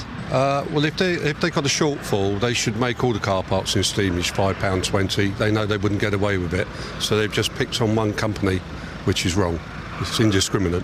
Tina, again, in this car park looking at that sign, I think in disbelief, aren't you? Yes, I am rather, because I thought that the council were happy to have the club flourishing, and now they're doing something that's going to prevent it flourishing. I think it's very unfair. So that was yesterday when people thought we were being told that the car park was going to charge more. Yeah. What's the latest? What happened? Well, it was going to be £5.20 to park on a match day. Well, about 2 hours after I got back yesterday, we'd actually spoken to the council, put calls in. We said we wanted them to join us on the programme this morning. Suddenly, then we saw a U-turn. The Borough Council there, they now say that they've given further consideration to the views by the supporters, and they've decided not to implement the matchday car parking charges at Fairlands Valley Showground this season. But this is not the end though, Ian, because over the next few months they say they will carry out further consultation with the Supporters Association, the club and other people as well involved in this process. So at some point in the future we could see these charges implemented outside the club. £5.20 on a match day, that's a lot of money. The signs are already up as well, warning people about this £90 fine. I presume now those signs will be ripped down, but certainly for the time being it's great news for the club and their supporters, but this charge could come back at some point in the near future. Justin, great stuff. We'll speak in about 15 minutes. Play Guess the Instrument. Absolutely. Lovely, thank you very much indeed. Well, I'm joined now by Three Counties radio summariser and Stevenage fan Dean Thompson. Morning, Dean. Morning, Ian. They've gone back on this decision for the moment. Just explain to me what the impact would be if the £5.20 parking charge did go ahead. Well, I don't think any Stevenage fan has any issue with paying in principle, but it was just the unfair amount of money that it was. I mean, Justin was dead right in what he just said there. But if you look at a season ticket price for a 16 to 19-year-old, that's £119, and it actually would have cost more to park than watch the football. So I don't think any Stevenage fan has an issue paying the same prices that are in the rest of the town, in the town centre car parks, you know, £1.50, £2 for 3 hours parking. But it was just an unfair tax on football fans, really, and it's almost worrying that the council had put so little thought and so little consideration into this. Well, why do you think, Dean, that they did choose to put this price for the car park there? Well, I do think they've got a bit of beef with the football club, to be perfectly honest. What's their beef? Well, I don't really know. They don't.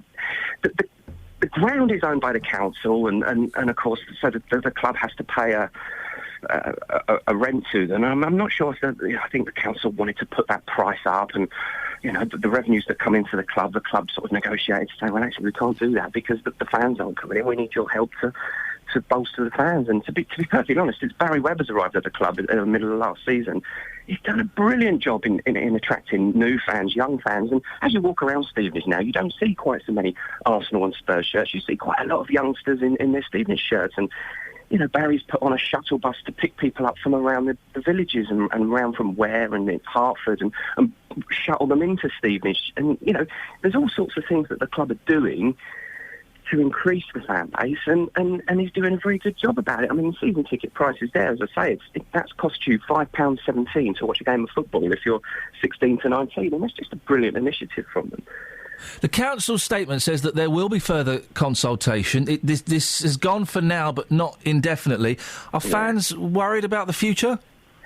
Well, I think the council have made themselves look a little bit silly, and it's a bit of monumental backpedalling, isn't it, from them? So I suppose the fans will be ready for it. I dare say the football club and the council will be talking again. But it's you know, if you're a Stevenage Borough Council resident, you've got to be worrying that somebody's paid for all this thought to go into place. Someone's paid for the sign to go up. Someone's been paid to dig the L.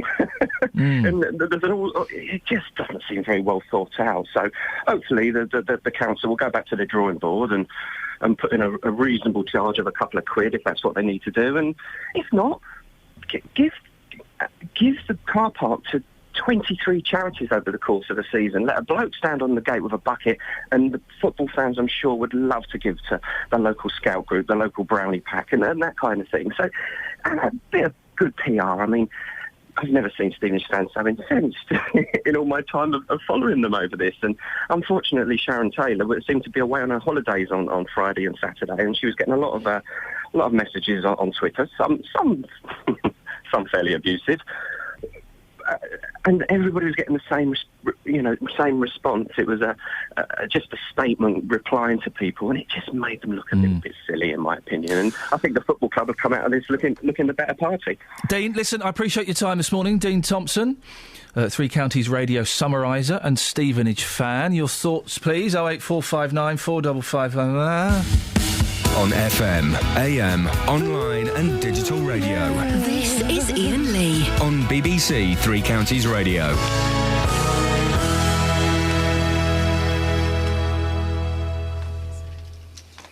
We've got an official jingle. Oh, have we? Yeah. Oh, go on, let's have it. Hang on. Let's be having you. Where should I put it? Don't. Give it to me. Okay. We'll put it at the bottom of the running order. Very bottom, right. Okay, this is exciting. An official jingle, you say, as opposed to all the unofficial bootleg ones that we've been... Ones right at the bottom. There it is. Boom. Boom, shaka-laka-laka-laka. Let's put that here. Oh. If you hear a whisper, give us a shout. Iain Lee. BBC Three Counties Radio. It's the lady and the man. The lady, of course, or the man who says beds hards and bucks. Hards? They say hards. Beds hards and bucks. Have you noticed that? On the jingles. Let me find... but now I'm only going to hear that. Here we go. I think it's this one. Hang on.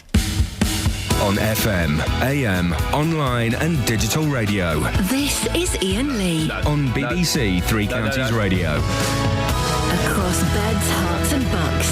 This is Iain Lee. BBC Three Hang on. Across beds, hearts and bucks. No, she says hearts, so it's the man. It's the man, then. This is Iain Lee. No. You can't just... This one. Across beds, hearts and... That's the woman. Hang on. Here we go. This is it. Email 3cr@bbc.co.uk. BBC Three Counties Radio. No, this one. Call 08... No. Oh, flipping out. Hang on. Maybe he doesn't. No, he does. He says beds, hards and bucks. Hang on a minute. Let me find it. It'll be here. He does. It annoys me. He says beds, hards and bucks. It's not like the ELO were getting... They were also saying ing as well, weren't they? All right, mate. No need for that. Here we go. This is it. Across beds, hearts and bucks. No, not this. This is Yasmin Khan. No. BBC... That's not... He does say it in one... Right, let's Okay, not... well- it's that thing when you're trying to catch a ghost. If you're looking for the ghost, you can't catch it. When you're not looking for the ghost, then it'll appear behind you. So, beds, hards and bucks will appear behind us. Like a ghost. Next time we hear it, we'll go, oh! Yeah, like that, like we've been goosed. Like been goosed. Can't goose anyone these days. Can't goose anyone. Goosing was a bit of fun, wasn't it, girls and guys? Is that wedging? No, goosing is where someone walks in front of you and you touch their bum and they go, oh! Well, what you mean? Basically, a sort of an assault. No, yeah. Now listen, you call it an assault. I call it a little bit of harmless fun, and I think some of my the former radio colleagues would think it's a little goosing. Goosing. That's not appropriate. Do you never do that thing though when Michael Barrymore would do this all the time, right? This is classic bants, right? Classic physical bants, right? Someone walks behind you and you go, oh! Like that, and you pretend that they've goosed you, so it makes them look like a deviant. Okay, yeah, no, that's funny. That's funny, but you would never goose someone. I'd never goose anyone. Supposing I goosed you. I'd probably launch an Why internal is it inquiry. called goosing? Geese notorious sex offenders? I think is it not from Top Gun? A goose thing? No, because goosing has been around since the 70s. 08459 455 555. The history of goosing. According to the internet, it says to poke someone in the bottom. Yeah, I know what it give someone is. a boost. So you can. The government's desire to flipping it. goose. How have you made something so funny and humorous so lifeless and flaccid? Yeah. Alice, if I goosed you, would you mind? Look at pretending she's on the phone. She's on the phone. She's pretending she's on the phone. Don't take no answer as acceptance. I'm gonna. Oh, look at that! Look, she's only been here 2 days and she's already bossing around the work experience. Work experience. If I goosed you, would you cry foul? Or do you want me to Probably have to alert the authorities. Oh, flipping it! This is the problem. This is the attitude of the young people at the BBC these days. This is why there are so many problems. It's not because of the people doing the goosing. It's because of the youngsters not getting this classic bants. Yeah, you can't. Well. I just did, mate. I just did. Sue me. But don't sue my backside, please, because apparently that's inappropriate these days. Travel news for beds, cards and bugs. BBC Three Counties Radio. Problem starts in Hitchin, and we had reports earlier of a tree down in the one-way system. It's on the Bedford Road, just by the health centre. One lane's blocked in Hitchin because of the tree. A602 starting to get busy on the eastbound side if you're heading from Stevenage down to Watton at Stone. It's because of those temporary traffic lights that are in for the electricity works for the next couple of days. And on the motorways, M25 anti-clockwise is slow down towards junction 16, all the way from 21 on and off really from the M1 down to the M40, and clockwise is looking okay. Trains just getting word of delays with signalling problems, or level crossing problems actually, between Cheshunt and Broxbourne. Greater Anglia say there are possible delays into Liverpool Street from Hertford East and Bishop Stortford, and as well as Cheshunt, and there are possible delays as a result also on the Stansted Express. First Capital connects back to a good service now into London Bridge. James Worley, BBC Three Counties Radio. Across beds, hearts and bugs. This is BBC Three Counties Radio.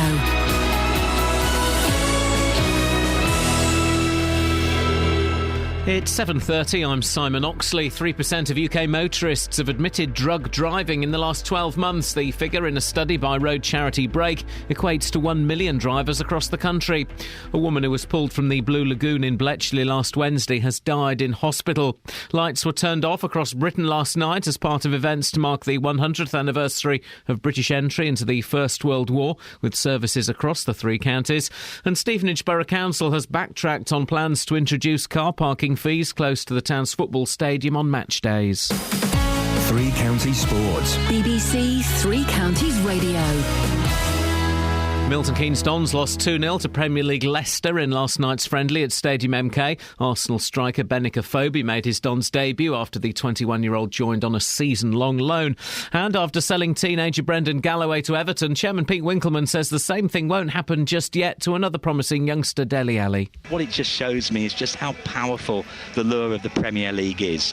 You know, luckily with Dele and Dele's agent, they can see the value of playing in our first team, and they know that it's much more important for his career development to actually be playing in front of big crowds in the first team, having those pressures. Watford have signed experienced Italian midfielder Gianni Munari on a season-long loan from Parma. The 31-year-old has won promotion 3 times to Serie A. A young Stevenage side drew 1-1 at St Albans last night, and Luton won the Beds Premier Cup with a 3-1 victory at Biggleswade. Meanwhile, Hatters manager John Still has confirmed his main summer transfer business is complete. Still says he will bring in one more youngster ahead of the new season. We probably will be bringing another young one in. When I say young one, one from a low level. But in terms of what's going to be playing in the first team, we're all done. Elsewhere, Manchester United beat Liverpool 3-1 in the final of a pre-season competition in Miami, with Wayne Rooney among the scorers. And in cricket's Minor Counties Championship, it's the final day in the latest round of matches. At Long Marston, Hertfordshire are 141 for 9 in their second innings. That's a lead over Cumberland of just 100. Buckinghamshire set Lincolnshire 252 to win. The home side resumed this morning on 72 for 4. And Bedfordshire are facing defeat away to Staffordshire. The home side are 44 for 1 with a target of just 76 to win. BBC Three Counties News and Sport. The next full bulletin is at 8. Call 08459 455 555. BBC Three Counties Radio. If you hear a whisper, give us a shout. Well, there you go. Respect. Sorry?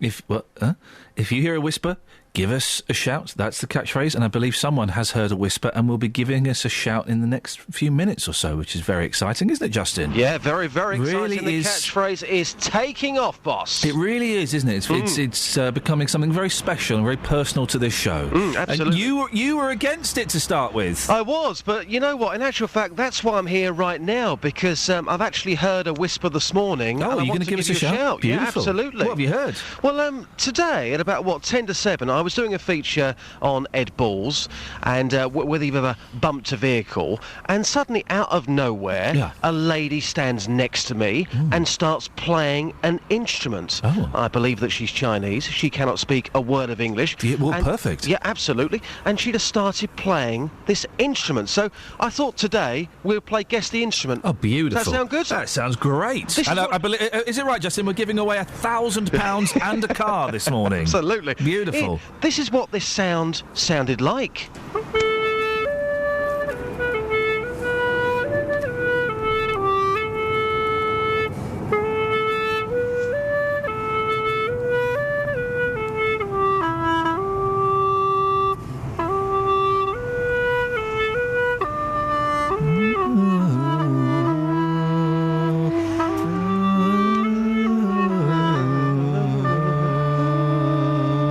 It sounds like Chinese Jerusalem. Listen to the beginning again. Oh, no. Oh, hang on a minute. Look, hang on. It's Chinese Jerusalem there. That's very clever. Let me just get this over here. Hang on a sec. Here we go. Right, okay. Bizarre. Those feet in ancient times, walk upon England's mountains green. That's not bad, that. It's panpipes, is it? It's for, oh my goodness me, you're not going to believe this, but she's seen me again. Oh, blimey! She started walking over again. What is going on with this Chinese woman and you? Get a room. She cannot speak a word of English, and we have taken a photograph of the instrument, but she said, no. She put her hand over her face. She is very, very mysterious. She's just simply walking around Luton this morning, randomly playing an instrument. I can see the instrument. Yeah. What is that? That is absolutely amazing. It's incredible. It's one of the most bizarre things. Right. Oh, here she goes again. I think she's about to start playing. Let's get it live. Streets. Let's see if we can get this live. She's just literally hanging around me playing this instrument. Is she going to give it another blow? Here we go. No. Hand over the face again. Hand over the face again. This is Despite incredible. it being a microphone. Okay, well, she doesn't want to be bothered. That's fine. But let me describe the instrument. Obviously, it's a wind instrument. There's a little mouthpiece at the top, and then it goes into what looks like... Oh, beautiful. It looks like a kind of... like a bowl. Yeah. Sort of like a half-finished glass-blowing thing. Then it's got three little things coming off the bottom where air comes out. It looks like are they pulleys or something? It's got then there are holes as well, so you can finger it. It's almost got like some sort of pulley that you'd switch a light on with at the bottom. Yeah, it's like a bathroom light, isn't it? It's like a bathroom light. It's like a bathroom. She's playing a Chinese bathroom light in Luton. Please, somebody can somebody? Here she goes again. This is so strange. A lady following me about Luton this morning. She can't speak a word of English, and she wants to. This is wonderful. Play her instrument to me. What is this instrument? Please, can somebody phone up? Justin, thank you very much. Can we get that picture on the Facebook page, guys? I would suggest turning it so it's the right angle. And I know we have a huge... as the latest Radar figures show that our listenership has dropped, we've actually gone up in numbers of our Chinese listeners. Huge Chinese audience to this show. And I'm guessing it's because we do stories like that. 08459 455 555. But what was the instrument? Hey, if you've heard a whisper, give us a shout. That's what Joyce did. Morning, Joyce. Morning. Joyce, what have you heard? I'm going to Tai Chi tomorrow, so I'll be thinking of you when the music's on. Do you think of me when you do your exercises? That's romantic. Oh, it is for balance, that's right. Tai Chi's like the slow one, isn't it? Yes, it is. I don't get the point of Tai Chi. Well, I was offered it because of my eye condition. What? Because my balance of the eyes... Yes. Put my balance out. Oh. So consequently, I was seeing one thing with one eye a little bit higher than the other one, and the thing being, it affects your balance when you're walking. So they said, would you like to join? Yeah, please. Is it free? I'll have it. Thank you. Anyway, could you not wear an eye patch? Well, I've got at the minute a clear plastic prism over one eye. What? So as it tries to blend the level of the vision to get it the same level. Does it work? No. Well, it's difficult. Have you tried Google Glass? No, I haven't. Here's the thing you don't see. Two things you don't see anymore, right? You don't see people genuinely wearing eye patches because they have an eye problem. Right. And you don't see people with cotton wool in their ears anymore. No. You used to see that all the time. Yes, Okay, three things. The eye patch, the cotton wool in the ear, and the gentleman who's cut himself shaving and has covered his face with toilet paper. I could remember that clearly. Yeah, you don't see those things anymore. What is wrong with this world? No, you don't. Anyway, you've heard a whisper. Give us a shout. Oh, wait. Oh. Yes, sorry. Yes. Do you remember we were on about transport before, like when Dial-A-Ride and the interim service from the council came into force? In Luton, yes. Yes, that's right. Well, you're aware that we're having to pay to go into shop mobility into Luton and things like that. Right. And the council buses, which is only on interim, we never know where we quite are with them to go to the doctors and the food shopping. Yeah. Anyway, because of the money and this, that and the other. Well, I don't know, people who get the free Sunday paper this last week, there's a big piece in the newsletters here, and it says here, 500k travel centre. They're going to spend 500k on the travel centre, which the government has allocated X amount to Luton for transport. Why couldn't our council do so much percentage to the disability mobility people who rely on that? I've got in touch with Mr. Hopkins, but he's well, I shouldn't say he's away. His PA and all that's there, but nevertheless, 500k on a new travel centre for this new busway, and they're penalising the people who can ill afford. I'm not pleading money. I'm just principle, you know. Yes. Well, Joyce, listen. You've given us a whisper. No, you heard a whisper. Yeah. You've given us a shout. Yeah. We're going to translate that shout into a fact find. Right. And we're going to come back with Ev. Yes, you find out, because it's in the Sunday paper here. Okay. And so it says, technically, you've not heard a whisper. What you've done is you've read a story. Yeah. I don't know if that... Paul, I don't know what the rules are.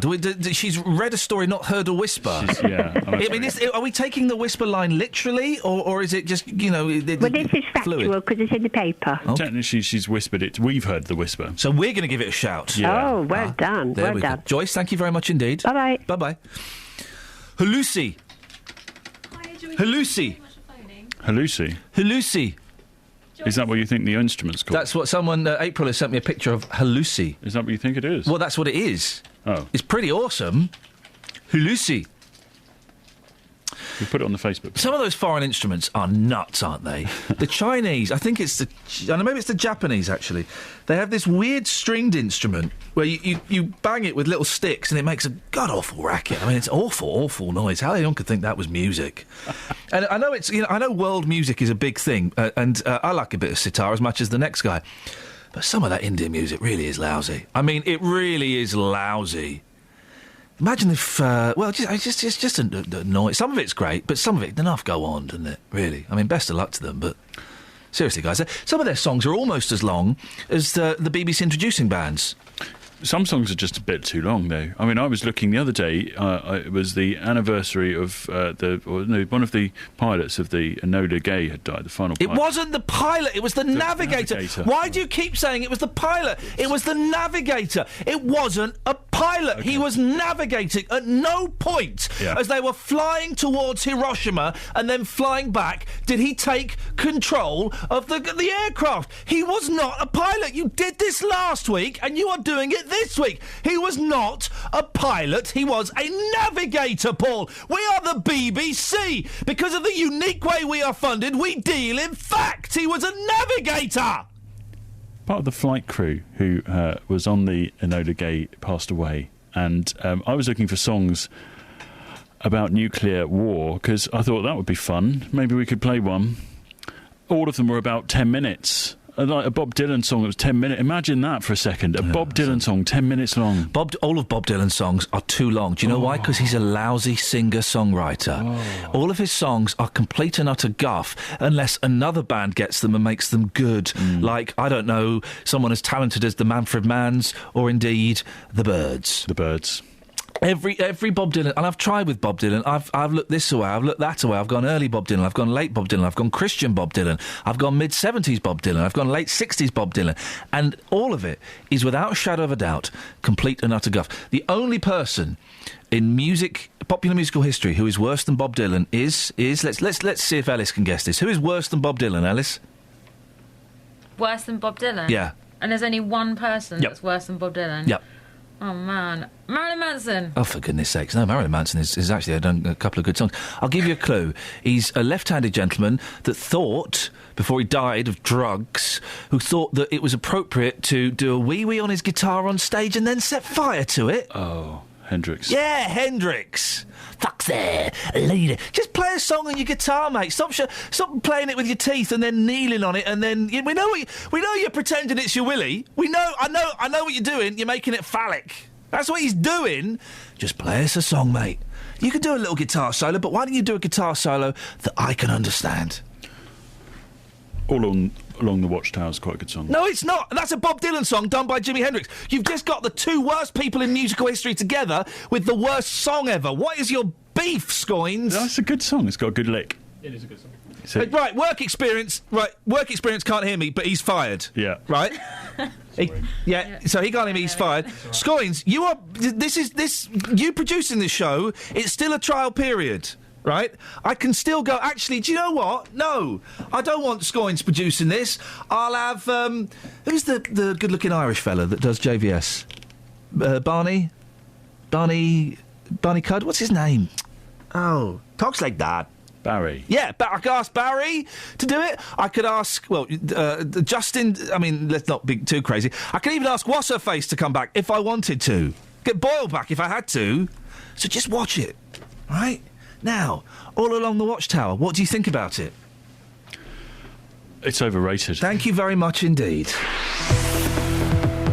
Travel news for beds, cards and bugs. BBC Three Counties Radio.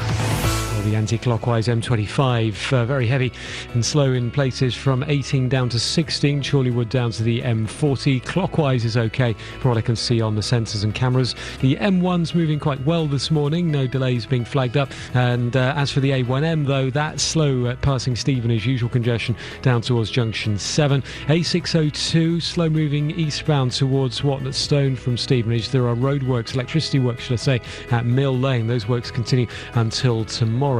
And potential delays in the centre of Hitchin. We had reports earlier of a tree that's down near to the health centre on the Bedford Road in Hitchin one-way system. And as for trains, unfortunately delays on Greater Anglia services from Broxbourne to Cheshunt and therefore obviously into Liverpool Street from Hertford and Bishop Stortford. It's because of a problem at a level crossing between Cheshunt and Broxbourne, which is also affecting the Stansted Express. James Worley, BBC Three Counties Radio. James, thank you very much. The headlines this morning on BBC Three Counties Radio. 3% of UK motorists have admitted drug driving in the last 12 months.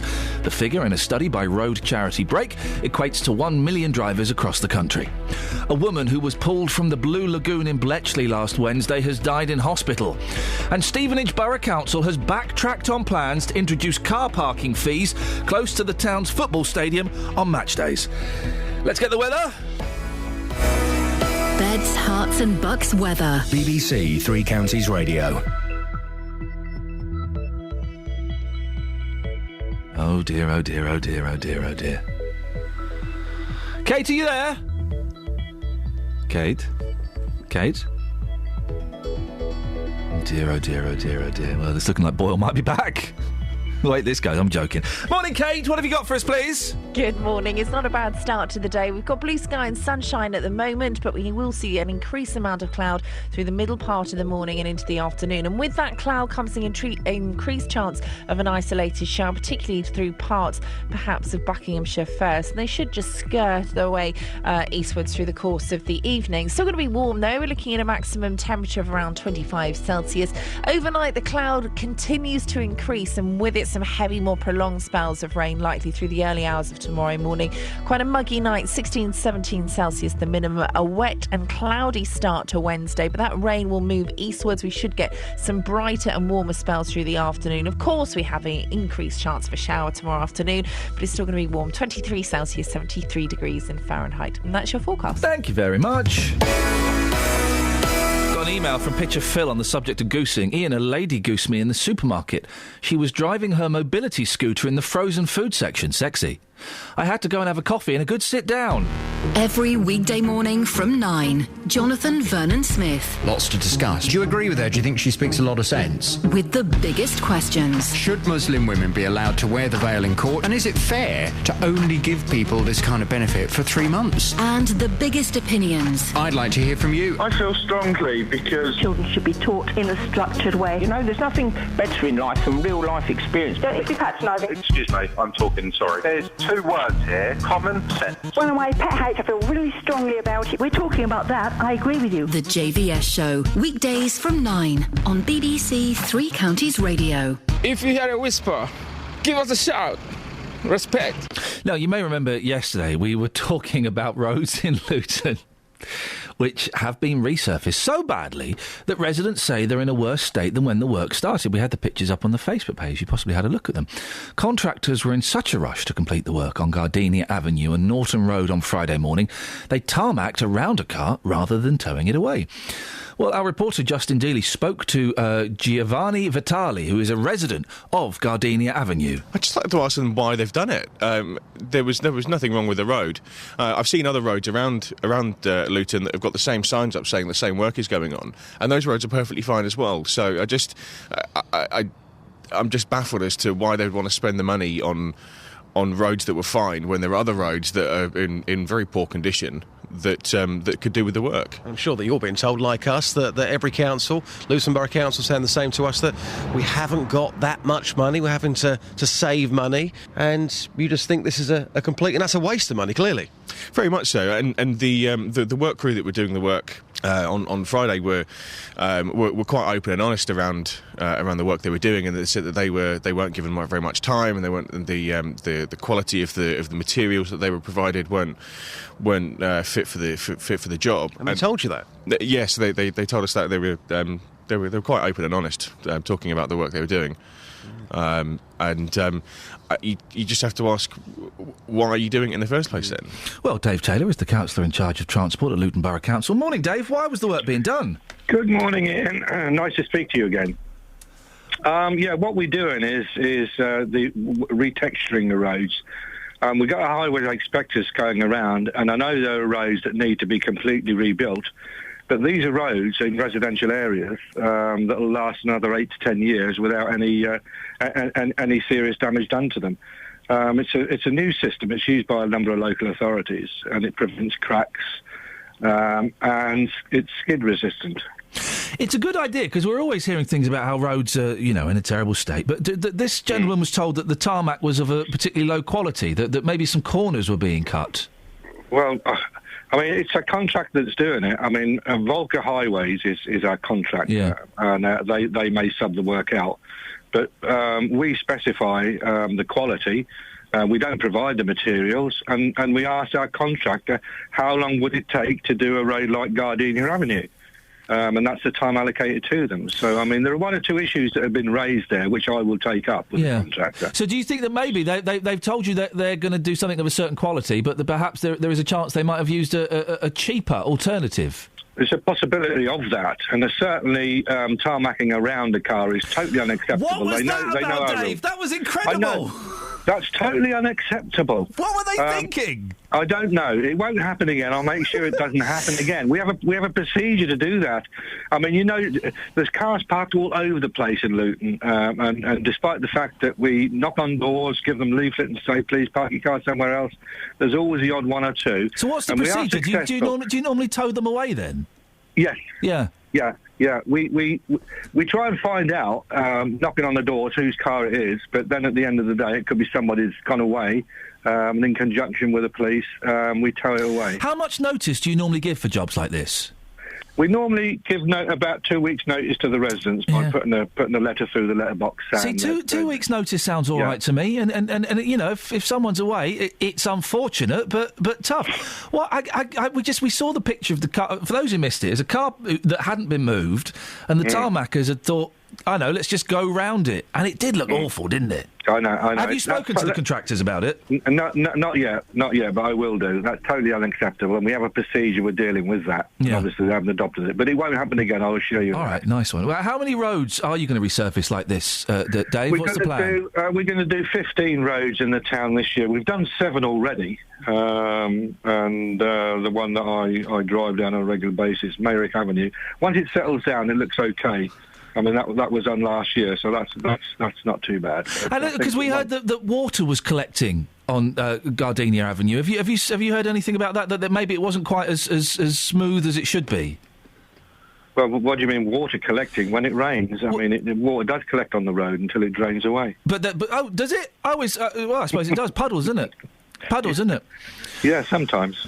Dave, listen, let us know how it goes. Let us know, and thank you for assuring us that it gave us all a good laugh, the picture part, the car park there with the tarmacking around it. Yeah, you do it. You see it with other local authorities, but the yellow lines, when the yellow line goes around the car, around the motorcycle. It's weird, isn't it? We seem to have lost a little bit of common sense. Yeah, it is weird and wonderful, but it shouldn't happen. Dave, listen, I appreciate your time. Thank you very much indeed for listening to us on this. Dave Taylor, councillor in charge of transport at Luton Borough Council. It's the picture of the car park there. It was wonderful. Yeah, it was quite funny. Just what at any point would anybody go? Yeah, let's just leave that car there. Let's not even attempt to move it or anything like that. Now, the thing was, last week there was a very similar story that I found you, and that was the double yellow lines not being completely painted. Yeah. And you did not think that was... It's a completely different story, mate. Basically, it's not. They missed out painting bits of the road. It's a completely different... We went and looked at that road. It's very similar. We went and looked... OK, this is a while ago. Scoins and I had a row. They had resurfaced portions of the road and only repainted the double yellow lines on the portions they'd resurfaced, which meant that some of the double yellow lines were bright yellow, some were a little bit faded, but they were still clearly visible. We went and looked at that road on the way to having a Dixie's breakfast, and you yourself said it didn't look that bad. It didn't look that bad. You said it yourself, Scoins. I don't remember saying it. When we knelt down to have our portrait taken by the double yellow lines, mate, you look ridiculous. You know it. You know it. Girl, you know it's true. Ooh, ooh, ooh. I love you. Imagine if a guy... Ellis, you're a young lady. I don't know your persuasions. I don't need to know. But imagine if a prospective partner... Yeah. Right, you're getting on quite well, Yeah. and you're thinking, do you know what? I could be in love with this person. This could be the one. Yeah. And they're thinking the same. And you're in a fancy restaurant, I don't know, a Nando's or a Harvester. So fancy. Yeah, or a Garfunkel's. Because this person loves you. But you don't know they love you. Okay. And then they just go, Ellis, girl, you know it's true. Ooh, ooh, ooh, I love you. That would really seal the deal. Would it really? That wouldn't scare you away? No, quite the opposite. Wowzers. Because, Ellis, I've got something to say to you. Yeah? Girl, you know it's true. Ooh, ooh, ooh, I love you. Is the deal sealed? The deal is so sealed. I'm going to totally see you in Nando's later on. Not today, I've got to look after the kids. I'm married, by the way. Is that a problem? Oh, it's not? Shame on you. How modern. The Times... but all the front pages, of course, are covering the war thing yesterday. Could have thought of a slightly more respectful website. The celebration was the word I was struggling not to say. Commemoration. Yeah. Commemorations. And something about houses. The Eye's got the same. The Independent of In Memory of the Darkest Day. They've got a black page there. The Daily Mail doesn't... What is going on with Prince Harry and the Duchess of Cambridge? What do you mean? What I mean is, why are they always photographed together? They do a lot of public appearances together. A lot of public appearances. It's them and a vicar. Oh, I can't talk about that, I'm afraid.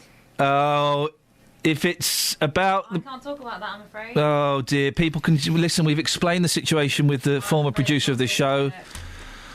Yeah, a lot of stuff's been going on here. Why is... What? Oh, dearie me. The Sun, Harry... Oh. Ian, have you seen that on the war? Did you see the stuff about the wreaths? Did you see that? Oh, this is cracking, isn't it? The wreaths. This is Alice. So the Prime Minister, Nick Clegg, Ed Miliband laid poppy wreaths at I'm guessing is this. Where is it? The Cenotaph. It was in Glasgow. Okay, the special ceremony. Of course, it was all taking place in Glasgow, and they've got little cards on. Okay. David Cameron says, your most enduring legacy. It's got terrible handwriting. In one, we must never forget David Cameron. It said, your most enduring legacy is our liberty. Is our liberty, thank you. We must never forget David Cameron. Who shall I read next? Ed Miliband's or Nick Clegg's?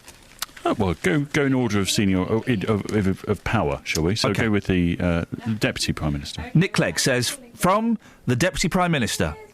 Oh, that's nice. Ed Miliband says, from the Leader of the Opposition. They've got no messages on there. Now, we talked about this. I suspect this is a setup. Or were they supposed to... That was their wreaths, and they were given the wreaths, this is yours, Deputy Prime Minister, and they were then supposed to have written their own note? Well, the aides to some of the Deputy Prime Minister and Ed Miliband say that they weren't given advance notice and that David Cameron was. It's been turned into a fairly kind of seedy political spat at what you would expect at a time where they should be paying their respects. What puts me off this story is that Louise Mencher's got involved and starting to have a go at them, so... Travel news for beds, cards and bugs. BBC Three Counties Radio. The Woburn Road at Marston Mortain's closed because of an accident between Bincroft Road and Sheeptick End, we're being told. This is the old A421 that runs parallel to the dual carriageway. Bedford Road in Hitchin in the one-way system, a tree's down, and the A602 slow-moving at Watton Stone through the roadworks. East Coast main line disrupted because of problems between Stevenage and Peterborough. James Worley, BBC Three Counties Radio. James, thank you. I'm so sorry. I've started eating a sandwich and I forgot I was supposed to speak now. So, it's life, isn't it? Local and vocal across beds, hearts and bucks. This is BBC Three Counties Radio.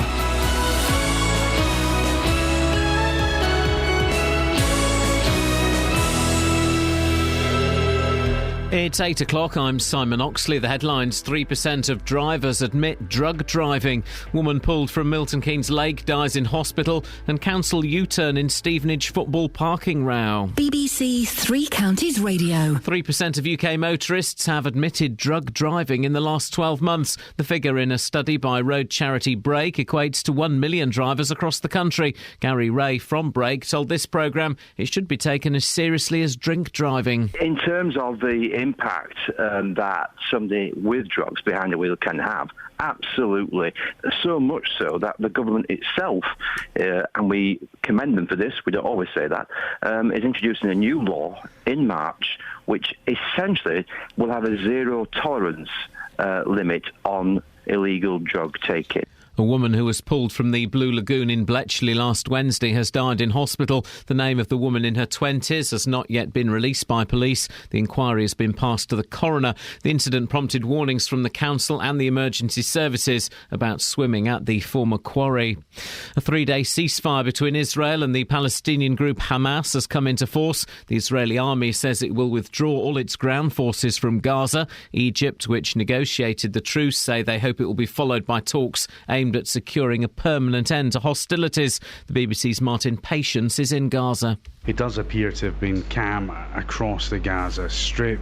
We were here on Friday, so everybody will be waiting to see whether or not this ceasefire breaks down. I think the one big difference is that the Israeli military are now saying that they will withdraw all their troops from Gaza during this ceasefire.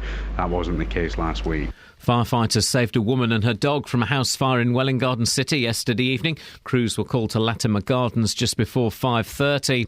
Lights were turned off across Britain last night as part of events to mark the 100th anniversary of British entry into the First World War, with services across the three counties. Earlier members of the royal family attended a service of reconciliation in Belgium. Stevenage Borough Council have reversed their decision to introduce matchday car park charging at Fairlands Valley next to Stevenage's Lamex Stadium. It follows fans' protests against the proposed £5.20 charge. The council say they will carry out further consultation. Borough fan Dean Thompson says supporters accept they may have to pay something. I don't think any Stevenage fan has an issue paying the same prices that are in the rest of the town, in the town centre car parks, you know, £1.50, £2 for 3 hours parking. But it was just an unfair tax on football fans, really. In sport, Milton Keynes Dons lost 2-0 to Premier League Leicester in last night's friendly at Stadium MK. Arsenal striker Benik Afobe made his Dons debut after the 21-year-old joined on a season-long loan. The weather dry and sunny, just the chance of a shower this afternoon. A maximum temperature 25 degrees Celsius. And you can get the latest news and sport online at bbc.co.uk/3 counties. BBC Three Counties Radio's big tour of beds, hearts and bucks. I would say it's a very vibrant place. There's lots of facilities here. And all this week we're featuring Ampthill and Flitwick. It's one of the nicest places to live. For me, it's the best place to live in Bedfordshire. It's all about where you live. I'll think of a choice. I don't think I'd ever think about going anywhere else. The big tour of beds, hearts and bucks. BBC Three Counties Radio.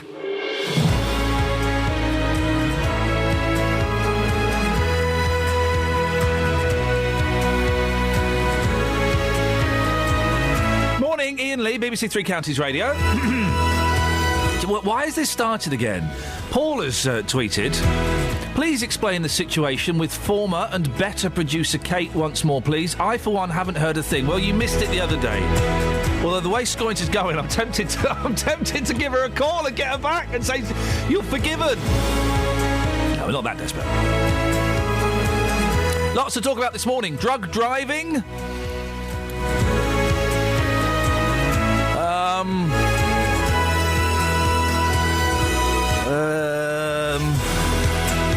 Oh, yeah, Ed Balls. Bumper to bumper, he bumped another car. He didn't stop and say nothing. He in trouble, man. Your stories about hitting other cars, have you stopped? Have you got out? Have you left a note? Or have you kind of just driven on and hoped for the best? 08459 455 555. Across beds, hearts and bucks. This is BBC Three Counties Radio. Now, 1 million drivers across the UK have admitted to driving while on drugs in the past 12 months. This news comes before a change in drug drive law next March, which will give police the power to test and arrest drivers who are suspected of drug driving. Well, Greg Poulter is from DECTRU, the Drug Education and Training Research Unit. Morning, Greg. Good morning. Do people take drug driving seriously enough?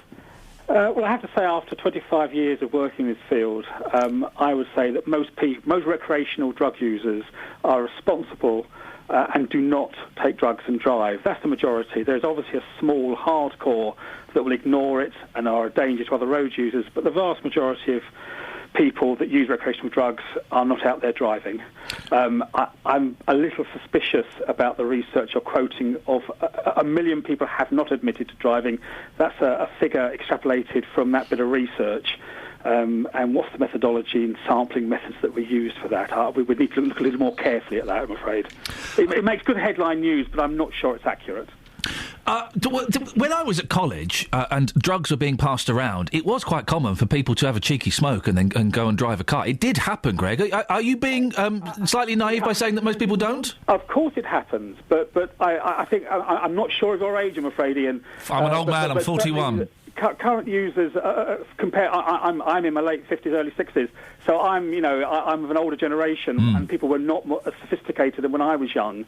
Young people are more sophisticated these days, and most of them are responsible in their drug use. There is, I say again, a hardcore which we need to tackle, and nobody would, in their right minds, would not want to have effective laws to stop drug driving. This new law coming in March, Greg, do you think it's going to be effective? Well, the main purpose of this law is to enforce our existing laws on the prohibition of certain drugs. It's not a lot to do with road safety.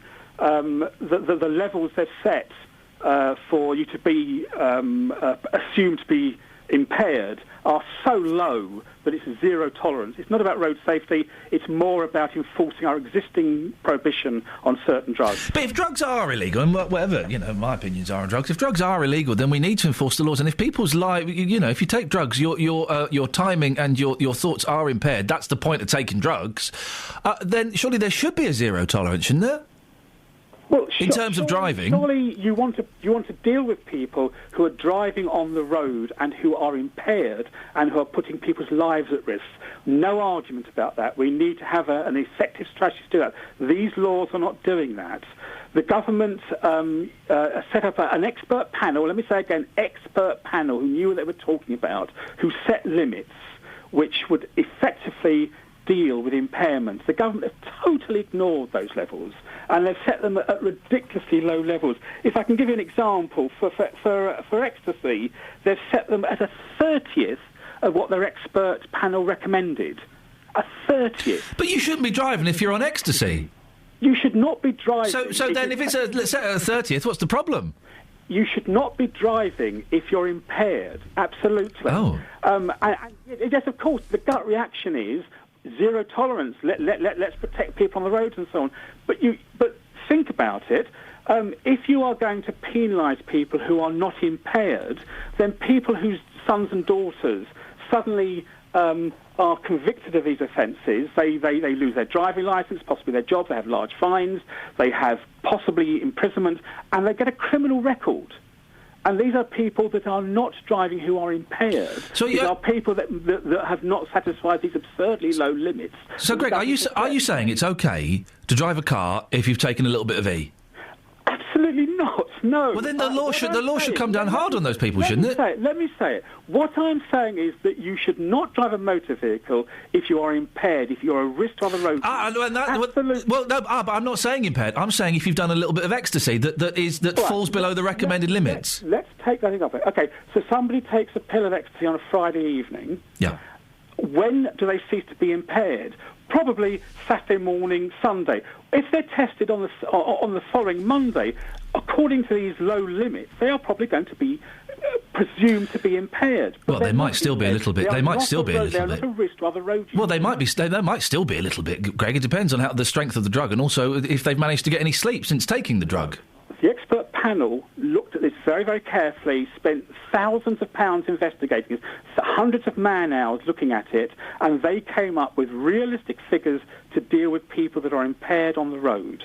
The government had totally ignored that. One assumes so they can collect more votes at the next general election. It's a lovely vote gatherer amongst people that don't really understand these issues. But what about cocaine? If you've done a couple of I don't know what the limit is going to be, but if you've done a couple of lines of cocaine, that can affect you for days in terms of impairment and also in terms of mood.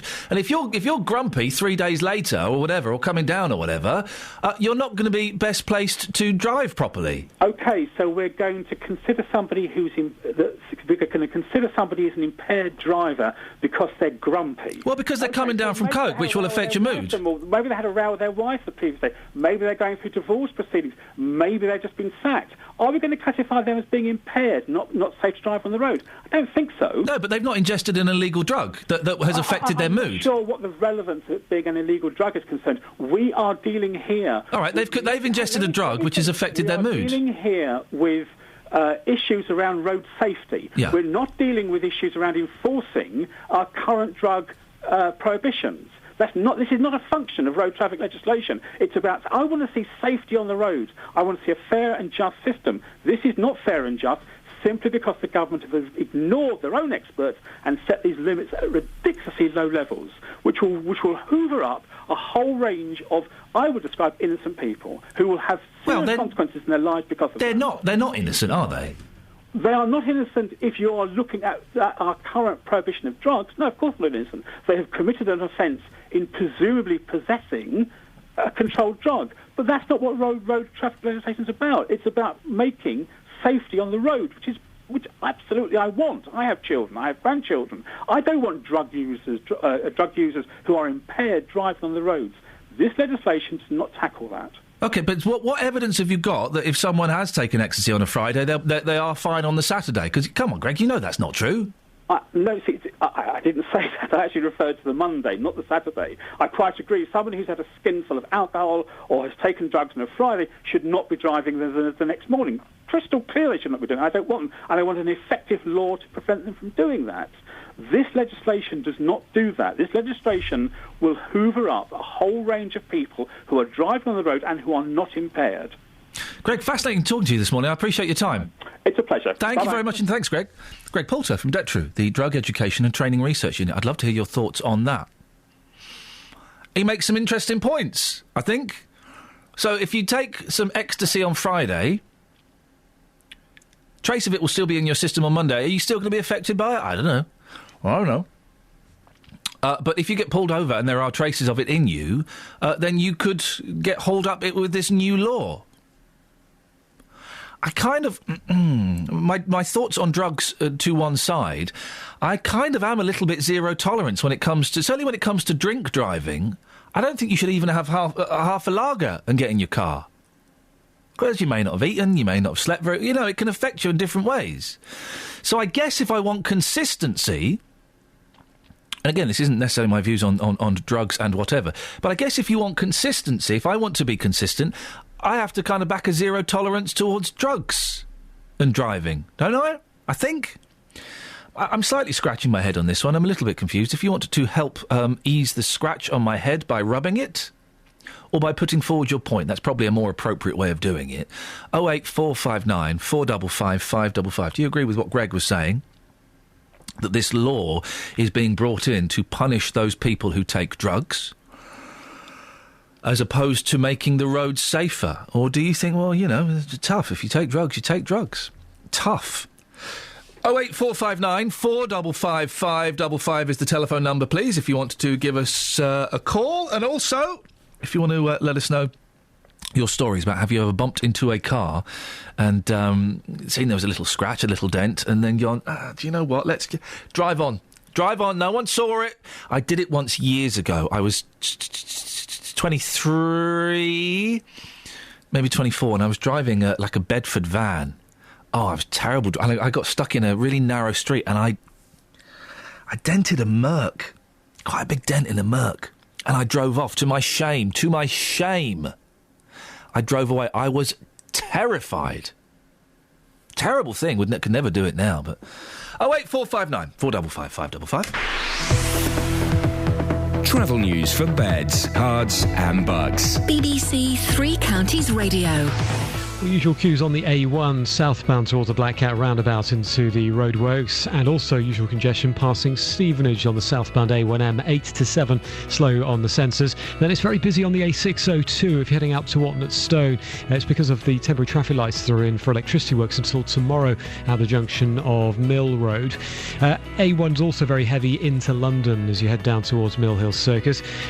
Continued problems in Marston Mortain. The Woburn Road is closed between Beancroft Road and Sheeptick End. That's Marston Mortain to Brogborough. It's all because of an accident on the old A421, of course, that's running parallel to the main dual carriageway of the 421.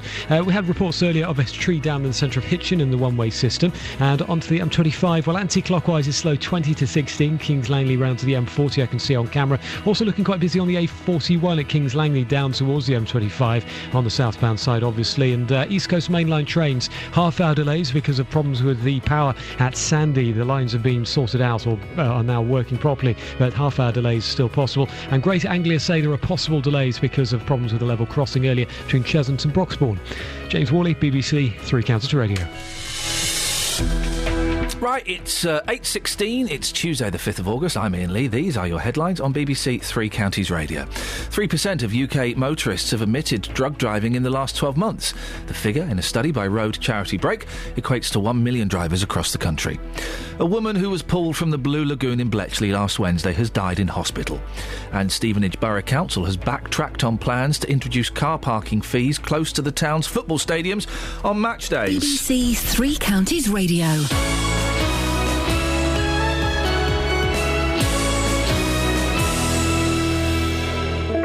Nick Coffer, across beds, hearts and bucks. I'm at Bletchley Park today for a very, very important special occasion. For me, being out of the studio is about putting faces to names and bringing to life all that's brilliant about beds, hearts and bucks. If you know the high street here and you've never seen what goes on behind you really should, because it's like a whole new world. Nick Coffer. I think for my listeners, they get a chance to hear about places they may never have visited. In fact, they may never have heard of. And also, they hear the stories from the people that bring those places to life. That is one of the mysteries of Abbots Langley Fire Brigade. Nick Coffer, across beds, hearts and bucks on BBC Three Counties Radio. 08459 455 555. Lots of calls coming in about drug driving. We'll get to those in a minute. But this year, as you must know, marks the centenary of the First World War. It was a time when the Allied forces and the Central Powers were both in a race to develop technology that would give them the edge. As the Zeppelin became more of a menace, the British government decided it needed to build bigger airships to counter the threat. And Cardington in Bedfordshire was chosen as the site to do it. Tara Gungerful has been to meet a man who spent more than 20 years working in the sheds and believes it's a part of the county's heritage that should be preserved forever. There's a lot of interest. Now and then, a lot of interest turns up on ships. There's a big... My name's Den Birchmore, the Honorary Curator to the Ayrshire Heritage Trust, and we're actually in my study at home where now I have my own archival collection.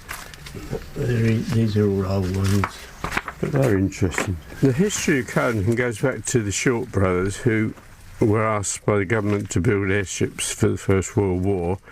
The Germans had already got a fleet of airships which were capable of coming to England and dropping bombs on it. we hadn't really got any defence against it and no means of doing the same thing to them. And so they started a system up.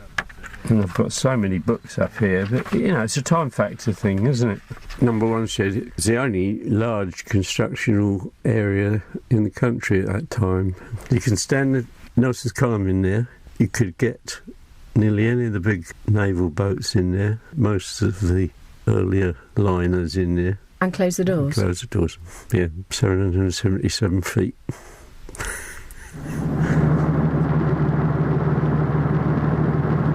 The first airship to come out of Shed 1 was the R-31. It was never to see active service, being commissioned just 5 days before the war ended. But Cardington remained a key site in Britain's airship history. In 1919 it became the Royal Airship Works, which produced the ill-fated R-101, a prototype civilian airship which crashed on its maiden voyage to France, killing 48 of the 54 people on board. The disaster was a major setback for the airship industry, and in 1936 the site became RAF Cardington, where Den Birchmore worked for more than 20 years. To go in the airship sheds to me is like a real church-going person going to church. I love the sheds, they're wonderful. To walk the catwalk at the centre, at the top, the artistry of the girders on a nice bright day, it's just so enlightening, beautiful. I feel sad I'm not there, I can't get in now. Just brings back my past life, I suppose. It changed hands and became Fosburns, and now they're repairing it, which is good. It's lovely to see. It's beautiful, it looks really beautiful. Well, if you'd like to find out more about the role that local people and places played during the First World War, you can visit the BBC's World War I at homepage. Click on bbc.co.uk/WW1. And tomorrow we'll hear about the legacy of the Belgian refugees who came to live in Letchworth. Oh, yeah, all of Belgium came over here, didn't it? I remember now. If you hear a whisper, give us a shout. Iain Lee. BBC Three Counties Radio. Yeah. We were talking about drug driving. Tony's in Milton Keynes. Morning, Tony. Good morning. What would you like to say, sir?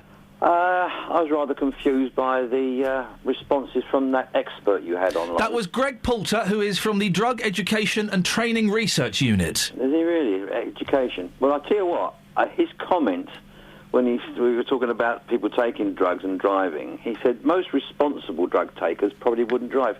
Now, that's an oxymoron. How the hell can you be responsible if you're a drug taker? You know, as you quite rightly pointed out, it could be in your system for a couple of days. It doesn't matter how much they've got in there. They shouldn't be doing it.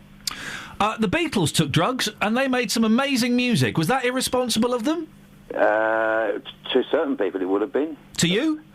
The outcome... Well, I was only 16. Exactly. You got the benefits. You got Sgt. Pepper and Revolver. And Strawberry Fields Forever. Yeah, well, exactly. You see, yes, so there is. It could be argued, Tony. And again, let me just say, I'm not necessarily saying this is my point of view, but it could be argued that drugs have contributed so much to society that there can be responsible drug users. Yes, but if they drive and they're responsible with drugs in their system, they kill somebody, is that responsible? Well, no, that's irresponsible. I was just highlighting the oxymoron that you pointed out about responsible drug takers. But I felt his attitude was to seem to be defending them. Well, there is an argument, Tony, and I'm kind of guessing this is Greg's argument, and if I've got it wrong, I apologise, that maybe some drugs shouldn't be illegal and we should change our attitude towards drugs. Yeah, I felt that was his underlying thing. If he's a drug rehabilitation, and he's probably softer on that issue than anybody else is. Well, he's drug education and training. I don't know if that's the same as rehabilitation, and I don't know if you've ever been to a drug rehab. There are some pretty sad cases who become addicted to drugs and their lives are ruined by it. Yeah, I know. I mean, I went through the whole 60s, right, without touching. Or even being tempted, I'd run away from it, and I had a swinging time otherwise. Really, how swinging was it, Tony? It's a lot shorter these days. Wow, gosh. Hey, hi caramba. 08459 455 555. What we're not going to do, this is one of the radio no-nos for me, we're not going to do the should we legalise drugs thing. No, because then we'll be talking about bringing back hanging and sweets and children's programmes from the 70s. We're not going to do that. But I thought Greg, from the Drug Education and Training Research Unit, I thought his point was interesting, that if someone has taken some ecstasy on a Friday, then maybe on a Sunday or on a Monday, they should be all right to drive. Well, having seen people who have taken ecstasy... I'm trying to think. I mean, this is years ago I saw people do this one, back in my day at college. Yeah, they probably were all right to drive on a Monday. But it would still have been in their system. And then here's my oxymoron. It's not really, it's a contradiction. I kind of believe in zero tolerance when it comes to drink driving. I don't think you should even have half a lager and get behind the wheel of a car. So I guess I kind of have to have zero tolerance when it comes to drug driving as well. Lynn's in Bletchley. Morning, Lynn. Morning. What would you like to say? I think there should be zero tolerance on both drugs and drink. My brother was killed in 1984 in a car crash because of a drink driver. A young girl lost her life that night as well. He was only 21. And the man that caused the accident, because he was over the limit, where he'd been drinking earlier in the day apparently, and he's got his life back. I mean, he's got to run his own company and everything. He's fine. He's even got his driving licence back. So, that's not good. And as for the drugs, if it's still in your system, you want to go over our shops, where we see quite a lot of drug abuse over there. Was it your brother you said you lost, Lynn? Yes. I'm sorry to hear that. 30 years ago, and I can tell from your voice that it's still very, very painful.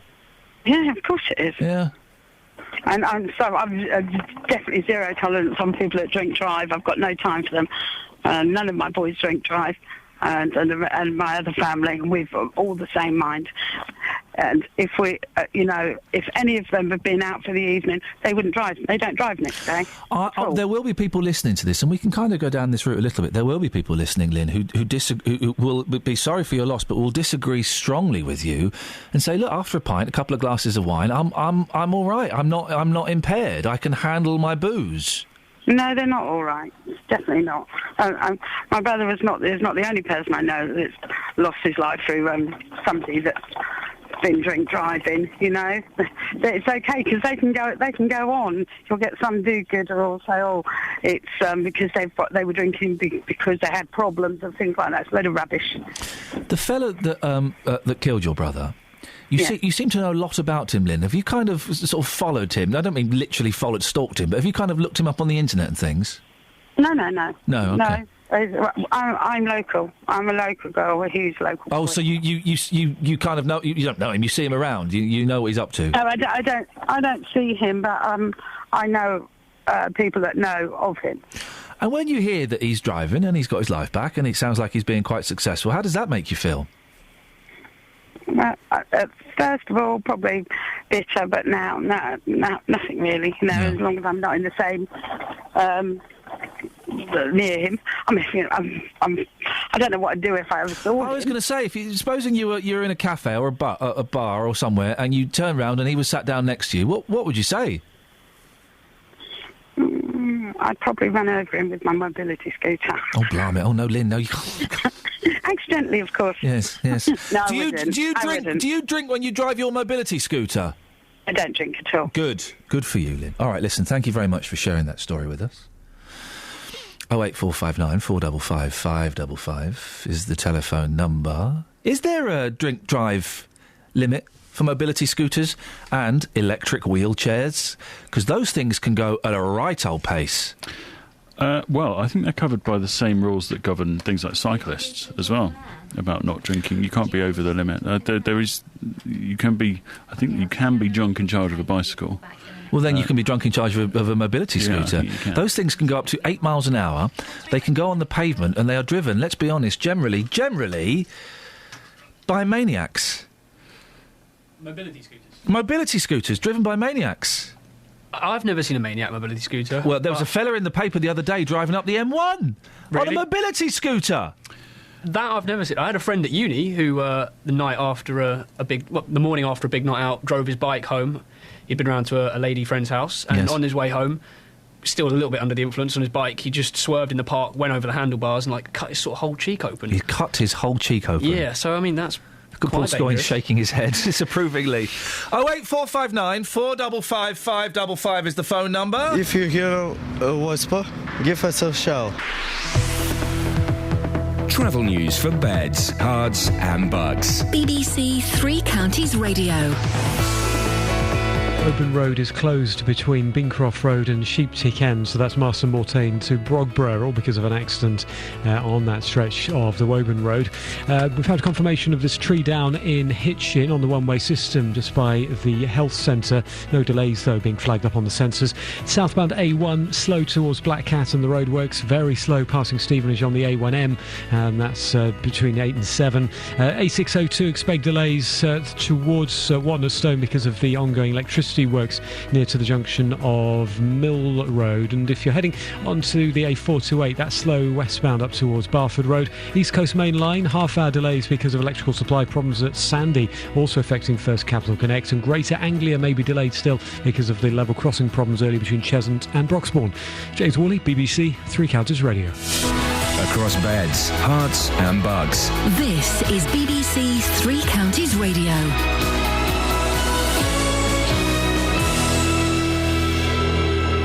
It's 8:30, I'm Simon Oxley. 3% of UK motorists have admitted drug driving in the last 12 months. The figure in a study by road charity Break equates to 1 million drivers across the country. A woman who was pulled from the Blue Lagoon in Bletchley last Wednesday has died in hospital. A 3-day ceasefire between Israel and the Palestinian group Hamas has come into force. The Israeli army says it will withdraw all its ground forces from Gaza. And Stevenage Borough Council has backtracked on plans to introduce car parking fees close to the town's football stadium on match days. Three Counties Sports. BBC Three Counties Radio.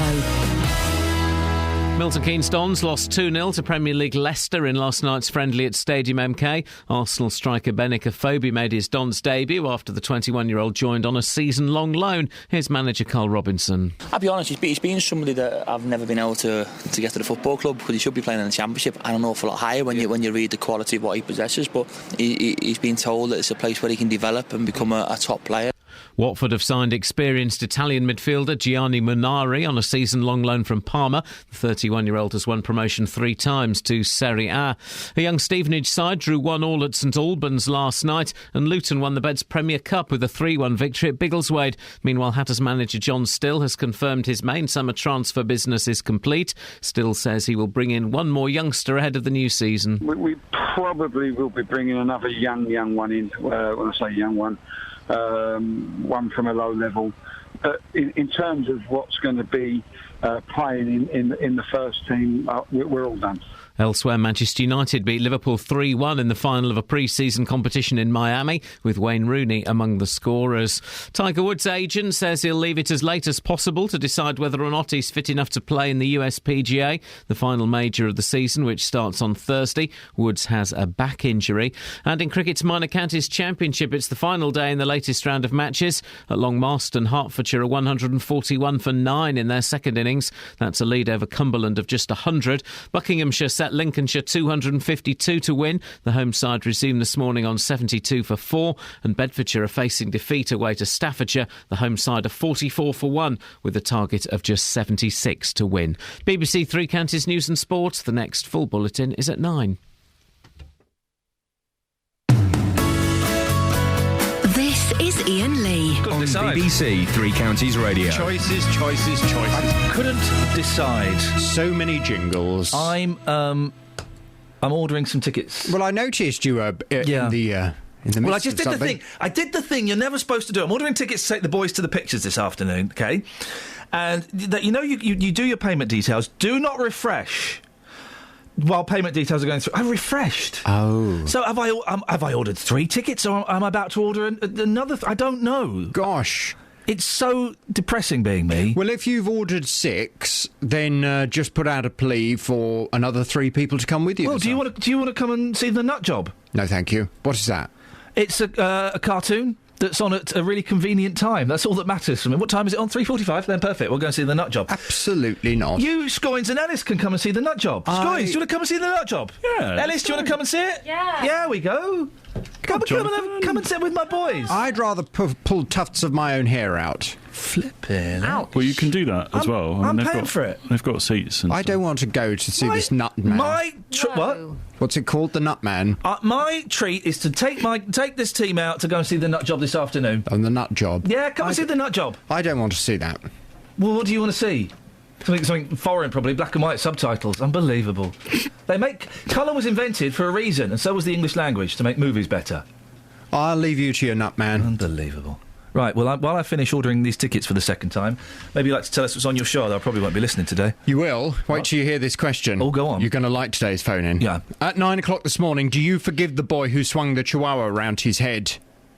A man from Hatfield who claims to love dogs has pleaded guilty to swinging a chihuahua around in the air by its lead. This is an incredible story. 19-year-old Alfie Loft was caught on CCTV swinging the pet around his head as he walked through Stevenage with a group of friends. He's now been banned from keeping animals for 2 years and given a curfew for causing unlawful suffering to an animal. A curfew. Oh. Alfie said in court that he was too drunk to remember what happened, and when he saw the footage he was disgusted by what he'd done. He wants everyone to know that he's sorry and it will never happen again. Well, from 9 this morning, I want your reaction to this horrible local story. Do you forgive the boy who swung the chihuahua around his head? He says that he will never do it again. He says he's genuinely sorry. He says he was drunk. Do you forgive him? He wants forgiveness. What happened to him? Did he get a sentence? His sentence is that he's been banned from keeping animals for 2 years and he's been given a curfew. Oh, that's no good. No, lock him up. You want him locked up? Oh, I think so. I think we should be tougher on people that are... wasn't it a girl that he just met in a bar or something, and he was trying to impress her or something like that? Yeah, I know, because my wife was doing this story yesterday. Yeah, lock him up. We should be tougher on people who are cruel to animals. Well, not maybe as tough as perhaps some people are thinking. Well, from 9 this morning, do you forgive the boy who swung the chihuahua around his head? Wow. 08459 455 555 is my number. If you hear a whisper, give us a shout. Iain Lee. BBC Three Counties Radio. I think I've bought these seats already, because I've gone to the pictures to buy another set of 3 seats, right? You'll know about this, Ellis. You're trendy and young. So trendy. Okay. I've gone to the pictures on the website to buy some seats, right? Yep. And it allocated me 3 seats. Mm-hmm. I mean, the film looks rubbish, but... Sounds great. What am I going to do with kids all afternoon again? 2 days in a row, I can't... Oh, is this the squirrel film? The Nut Job. Apparently it's surprisingly good. Oh! Now she wants to come, right? So, it allocated me 3 seats. It went through... And then it said, do not refresh, and I refreshed. Oh, no. And it said, we cannot process this now. Right? But then I've gone back to get another 3 seats, and the first 3 seats I was allocated are grey, which means that someone's got them. Have I got them? Oh, no. Oh. What about your email? Can you check your email? Yeah, that's a really good point, actually. Does cinemas send you confirmation? Oh, I don't know, actually. Do they? I don't know. They would have to send me a confirmation email. Iain, you know, in terms of the reviews for the Nut Job... Yeah. I'm going to be honest. Yes, mate. They're not hitting particularly great numbers. What do they say? Well, according to Rotten Tomatoes, which is a cynical adult website, yeah. It's a review site which... It's cynical, It draws all together a number of reviews and gives them a score. All right, mate. It scored 10%. Oh. Okay, right, yeah. Out of a possible, obviously, 100%. Yeah. So I'm just saying. But it's for a 4 and a 2-year-old. They watch any old rubbish and think it's good. Let's look at The Guardian, one of their... lefty, muesli munching, sandal wearing hippies. All right, yeah. When they put down their doobie, what did they write? They've said, while hoods plan a bank heist, furry critters conspire to raid the nut store. It's all been done better, unfortunately. Solid voice talent includes imitable rasper Will Arnott as the surly squirrel, but they don't come more surly sounding than Arnott, but he brings little joy to this mechanical affair. Not my words, Iain, those of Jonathan Romney, the Observer critic. Well, hang on a minute. Well, then that's the only film that's on at a convenient time for me to take the boys. Oh, I'm going to have to do stuff with them, aren't I? Again. 2 days in a row. How to Train Your Dragon Part 2. We watched the first one yesterday. It's on at 4 o'clock. It's a little bit late, and it's 102 minutes. The Scottish Daily Record, Iain, for goodness sakes, what do they know about movies? They've also talked about nuts, and they've talked about those terrible instances where people have allergic reactions to nuts. And they said, thinking about it, at least being struck by anaphylactic shock will get you out of sitting through the rest of this fiasco. Right. OK, well, listen, I think Paul in Biggleswade is on my side. Morning, Paul. Good morning, Ian. What can I do for you this morning, Paul? I've got something I'd like to whisper in your ear. OK, you whisper it and we'll shout it. I'll whisper it. While you're at work being paid by the licence payers, I'd appreciate it if you actually did a little bit of work rather than sitting there booking cinema tickets for you and your family. Right, so you want my kids to go without, do you, Paul? I beg your pardon? You want my kids to go without, do you? Yes, I want them to go without. You want two children, 4 and 2, the most lovable boys in the world, one's been sick, to go without? Really? Look, I'm sorry. This is not going to tug at my heartstrings. I don't want to tug anything of you. I've got no sympathy. Well, all I'm saying is I'm speaking up here for the listeners. Have you? Just hang on a minute. Have you? I'm just talking here for the listeners. Have you? While you're at work, being paid at your vast expenses. Yeah, £750 a show. I'd appreciate it if you actually did a bit of work rather than booking your blinking family outing. Have you noticed any dip in quality today while I've been booking these tickets? I have in the last 10 minutes, yes. No. I'm not interested in the nut job, some blinking cartoon about squirrels. Well, you might like it. No. I'm no intention of going. Well, hang on a minute, Wayne. I'd appreciate it if you just did what you're paid to do. You don't know what I get up to other times during the show. Well, I can only imagine that, can't I? Wayne? Good morning, sir. Wayne, you've seen the nut job. Do you think Paul would like it? I think Paul would love it, actually. Tell Paul in Biggleswade why he should go to see the nut job. I think, Paul, you'd love it. It's very engaging. It has an interesting storyline, and then you're able to maybe take part in it as well. You know, the shocks and the horror. Not quite horror, but, the entertainment overall, yeah. I think you'd love it. Few laughs in there, Wayne? Few giggles? Absolutely. Kids love it. Paul? I'm sure it's a lovely film. I've no objection about the film whatsoever. Who's it aimed at? 3-year-olds? I suppose that's just about your level then, Ian, isn't it? Well, the boys are 4 and 2. Oh, hang on a minute. You were having a pop at me, were you, Paul? I'm having a pop at you. Paul, so you don't want to come and use one of these spare tickets I've got for the nut job? I mean, I don't know what you're on an hour. You must be on £100 an hour. You've just... And then some, mate. Try doubling it. £200 an hour. That's correct. That's the figure. Yeah. In the last 10, 15 minutes, while you've been doing that, we've forked out. That's cost us. Go on, work it out. About 50 quid. Hang on a minute. Paul, it's getting worse because the only reason we're talking about the nut job now, and thank you for your excellent review, Wayne. I appreciate that, mate. Yeah. Have you seen How to Train Your Dragon Part 2? Who are you talking to now? Paul first. No, I haven't seen it. Wayne, have you seen it? Not yet. OK, well, let us know if you do. Thank you, Wayne. He's good there. We'll get him as a film reviewer. I like him. If it had been the Transformers you were going to, then I might have come along with you. I'm not going to... You really are insane. I'm not going to take a 2-year-old to see the Transformers movie. He will poop himself. Really? Of course he will. It's terrifying. Paul, listen, the reason that we're talking about it for the last 10 minutes, do you know why? Why is that? Because you phoned in to have a moan about it. Oh, well, I better go then. Thank you, Paul. 08459 455 555 is the telephone number. Across beds, hearts and bucks. This is Iain Lee. BBC Three Counties Radio. Mike's in Bedford. Morning, Mike. Ian, you were talking about the drugs and the new change to the law and everything. Yes. The point I was trying to make was that it isn't just illegal substances. Oh. It's prescribed medications. And the point I was really making was that people on prescribed medications may be caught up under this new legislation. Yeah. I'm not an expert. I only know this because I was listening to Radio 4. Oh, intellectual. A medical programme the other afternoon. Yeah. And they were saying there's something like they were saying, talking to one of the ladies, there's about 100 regularly prescribed medications that will be affected by the change in the legislation. Oh. So people do need to be aware. The point I was making, perhaps you might like to do a bit more research into it and have a medical person on and Give us some advice. Yeah, that could be confusing if you're taking something the doctor's giving you and then you get pulled over and. Well, some of them already say don't drive if you feel drowsy. No, but no one takes any notice of that, do they? But they are toughening it up apparently, Right. and it isn't just illegal substances. That's the point I was really trying to make. Prescribed medications are also affected by the change in legislation and the tests they're going to bring in. Michael, I appreciate your call. Thank you very much indeed. Ian's in Milton Keynes. Morning, Ian. Morning, Ian. How you doing? Yeah, I'm all right, thank you.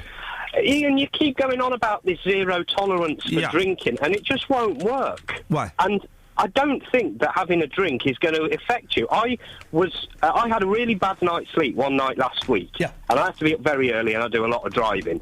And tiredness made me a danger. Well, I wasn't a danger because I fortunately had a break and whatever, but it was the tiredness that got me. It wouldn't have been the drinking, or if I'd have had a drink. I felt far worse being tired.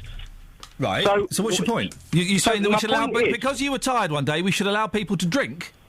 No, what I'm saying is that there's people on the roads that, A, are too tired, B, are on prescription drugs, C, that basically they shouldn't be driving anyway, D, that are too old. Yeah, we're going to go through the whole alphabet? These are dangers rather than picking on somebody that's had a glass of wine. Well, no, hang on a minute. Just because those things are dangerous doesn't mean that we should preclude other things that are dangerous. Yeah, we can change the law and focus on tiredness and all those things as well. But then you'd have nobody on the road some days. Oh, man, that would be beautiful, wouldn't it?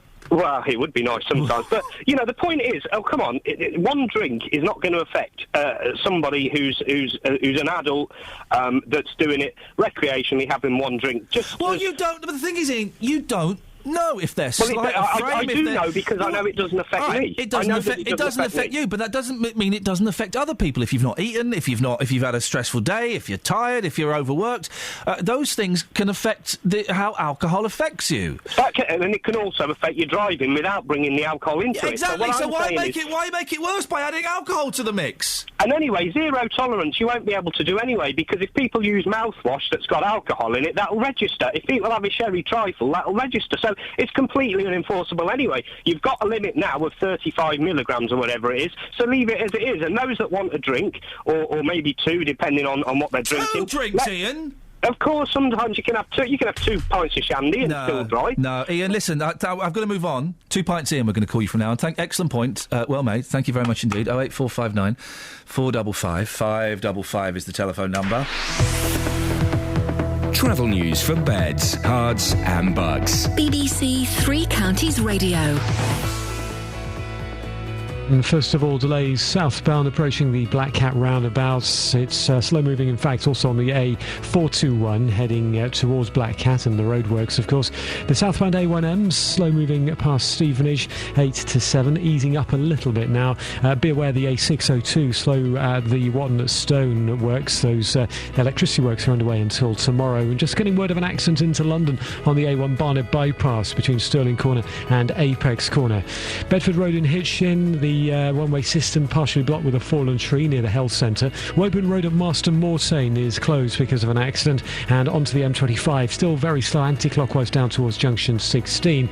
Onto the trains, East Coast Main Line, still half-hour delays possible because of problems earlier. Just being told Chiltern trains disrupted. There's a problem with the line side equipment between Amersham and Harrow on the Hill, so mainly affecting trains towards London Marylebone, and still delays for Greater Anglia through Cheshunt and Broxbourne after problems with the level crossing earlier this morning. James Worley, BBC Three Counties Radio. Thank you very much. 8:47, it's Tuesday the 5th of August. I'm Iain Lee. These are your headlines on BBC Three Counties Radio. 3% of UK motorists have admitted drug driving in the last 12 months. The figure, in a study by road charity Break, equates to 1 million drivers across the country. A woman who was pulled from the Blue Lagoon in Bletchley last Wednesday has died in hospital. And Stevenage Borough Council has backtracked on plans to introduce car parking fees close to the town's football stadium on match days. Take your calls, 08459 455 555, the last 12 minutes or so of the show. But before that, let's get the weather. Here's Kate. Beds, Hearts and Bucks weather. BBC Three Counties Radio. A bright start to the day. Plenty of sunny spells around this morning, but already we're starting to see a bit of cloud moving in towards the western fringes of Buckinghamshire. But we've still got the sunshine elsewhere. This cloud's going to continue on its journey this afternoon, an increased risk of a shower, particularly out towards the Chilterns, for example. But it looks like most of them should skirt north and eastwards. Maximum temperature, though, still warm. We're looking at 24, maybe even 25 Celsius in the sunshine later. Now, throughout this evening, this cloud continues on its journey through the middle part of the night, early hours of tomorrow morning. We'll start to see some outbreaks of rain arrive. Some of those quite heavy, quite prolonged or persistent. Minimum temperature down to 16 or 17 Celsius, so a warm and muggy night. For tomorrow morning, cloudy and rather wet. By the afternoon, it should have moved eastwards. We should get some brighter spells. The maximum temperature for Wednesday, 23 Celsius. And that's your forecast. I'm just reminded we're going to be playing the Lulu game later on. I totally forgot all about this, and I've just seen on the screen that Justin's been out doing it. If you've got the Daily Mail, page 22 and 23, The Many Faces of Lulu. It's an odd one. We'll get to it in a second. With football, no day is just a day. December. It's a day where memories are made. We've got to control what we can control and beat Torquay, and that's all we can do. May the 3rd, 2014. It's finished here at Wycombe Wanderers. They have survived on BBC Three Counties Radio. Wycombe Wanderers have won 3-0. Bristol Rovers have been beaten, and those Wycombe fans away to our right-hand side are going mad. To get a club like Wycombe Wanderers to survive on the last day of the season, it was fantastic. With Three Counties Sport, we'll make every day memorable. The 2014-2015 season starts this weekend on BBC Three Counties Radio. If you hear whisper, give us a shout. Peter? Hi. What have you called to have a whinge about today? I was going to talk about the drugs you were talking about earlier. Yeah, go on. If people use recreational drugs, really, and they're caught driving, they should really be an automatic ban of 1 year. Right. Why? I'm serious. I mean, we talk about why? Why? Because they're dangerous. They've not got all their faculties half the time. Well, they haven't. I mean, it could be argued that some drugs focus your mind. Well, yes, but if you're talking about diamonds in the sky and that sort of thing, these ones they're weird anyway. Yeah, very weird. So we know that it was affecting their brain. Yeah. So therefore, they shouldn't be driving. People like that shouldn't be driving. And when you're talking about we should legalise some... Whoa, I haven't said that. No, you said so we should lower the rate, if you like, of restricting the drugs. No, I didn't say that at all. I thought you did. Well, Peter, I think maybe you've been dropping some LSD tabs. Well, some ecstasy pills. But I don't want to legalise... Bit of ketamine. Pardon? No, I didn't say that at all. Oh, I thought you did. Sorry. Well, in any case, if some of these drugs are going to be legalised, like they're talking about cannabis and things like that, would you like your children to be in a room where someone leaves something like that on the table? Because someone will do that. Here's the thing I've accepted, Peter. Yeah. And I've accepted this, and at some point in my life, yeah, I suspect my boys will experiment with drugs. Well, because I do think that young people are curious, and I do think a significant portion of you. I hope they don't take to it. I hope they don't like it, and I hope they do it and they go, "Ain't never doing that again." In fact, I hope they don't do it. But I think realistically, I have to accept the fact. And I think most parents have to accept the fact that at some point in their life, their children will quite possibly experiment with drugs. Well, when they're getting to the age of 9, 10, 11, you should show the pictures of what some drugs create. I'm not going to show my 9-year-old son the picture. Well, it's better he sees that than I'm not going to show him a picture of a junkie I'm sorry, but it's better to see that rather than being addicted. When you say show them a picture of what drugs has created, do you mean a picture of a junkie with a needle in his arm, or do you mean a piece of work by Van Gogh or the cover of Sgt. Pepper? Because drugs have created those as well. No, but you'll see people slumped on the floor, they're looking dirty and horrible, and you show them pictures like that, because every little helps to stop anyone trying drugs for recreational needs. I don't think showing a 9-year-old a picture of someone slumped in a doorway is going to work because we all think when we are young, and 9's maybe a bit too young, we all think when we are young that we know better, we are immortal, we will never die, none of this stuff will ever happen to us. And it's only through... And I could sit there, you could sit there and tell them all of this stuff and they'd think, what a couple of boring old farts. It's only through life experience that we learn from our own mistakes, not from others' mistakes. Well, I don't believe that's true.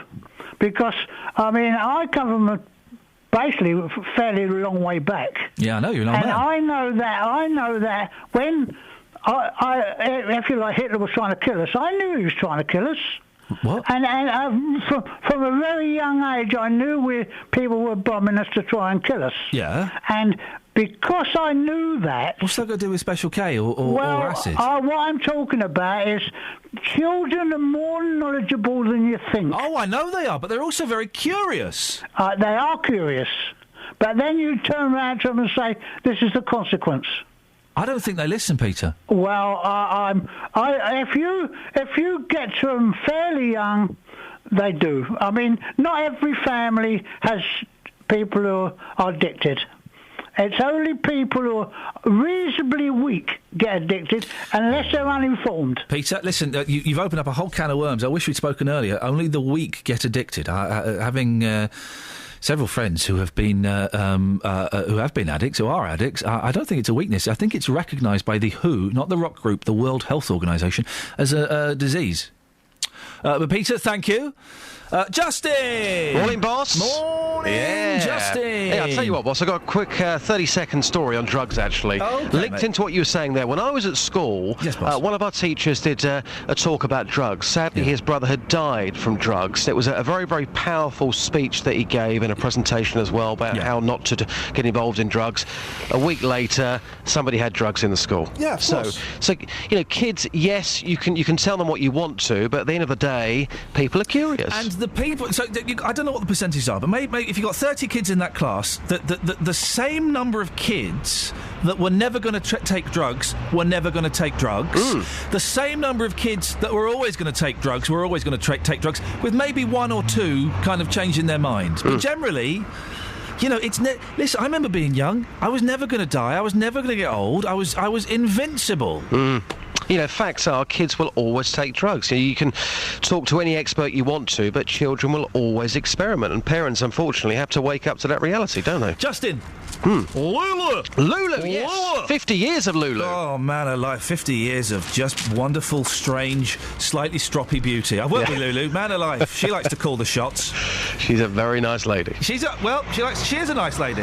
I sat at her feet in her dressing room while she was regaling stories of working with rock stars. Anyway, there are loads of pictures of her throughout the ages in the Daily Mail. The 1964 one, it doesn't look anything like her. Absolutely not. So what I've done this morning, I've taken that picture from the Daily Mail. Have a look in the paper today. If you haven't got the paper, look online. Some incredible pictures of Lulu over the past 50 years. We took out the 1964 photograph to see whether people could identify that as Lulu. And Ian, here's what happened. Morning, Governor.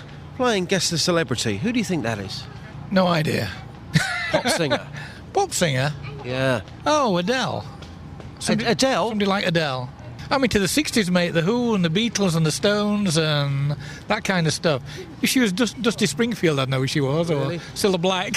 So you count yourself as a big 1960s fan? I count myself as a big ex-mod, rocker, hippie those days. So you'd say you know all the big artists from the 1960s? Not all of them, but quite a lot of them. Most of the big ones? Yeah, so without the 60s, she wouldn't exist, or pop music today wouldn't exist. Yeah. It's the foundation of all these characters. Shall I give you a clue on who this is? Yeah, give me a clue, yeah. I'm a tiger, I'm a tiger. You thought that was Adele! You were saying, the 1960s, they were real artists back then. That's Lulu! That's Lulu. It's because of her hairstyle, you see, yeah. That's it. Oh, yeah, I see now, yeah. It's Lulu. Brendan's wearing a Batman cap. This is fantastic. Guess the celebrity. I ain't got a clue. So I ain't got a clue. You know, you make me want to shout, woo! Who's that? Lulu. Is it? She looks better with age, doesn't she? That ain't her, is it? That's her. Are you being serious? I'm being serious. 1964. I'll rather now. How are you, sir? What's your name? Yeah, Alex. Alex. Yeah. Who is that? big-time celebrity. You will know this person. I don't really know the name, but I think he had one of these soap opera in the TV. Is it... pop singer. No, not a pop singer. Yeah, 1964. I can't really remember his name. No, it's a lady. That's definitely not a man, though. No, it's not a man. Yeah. Lulu? Is it Lulu? Yeah, it is Lulu. Lulu. How does that make you feel? It made me feel good. How could you think that was a man?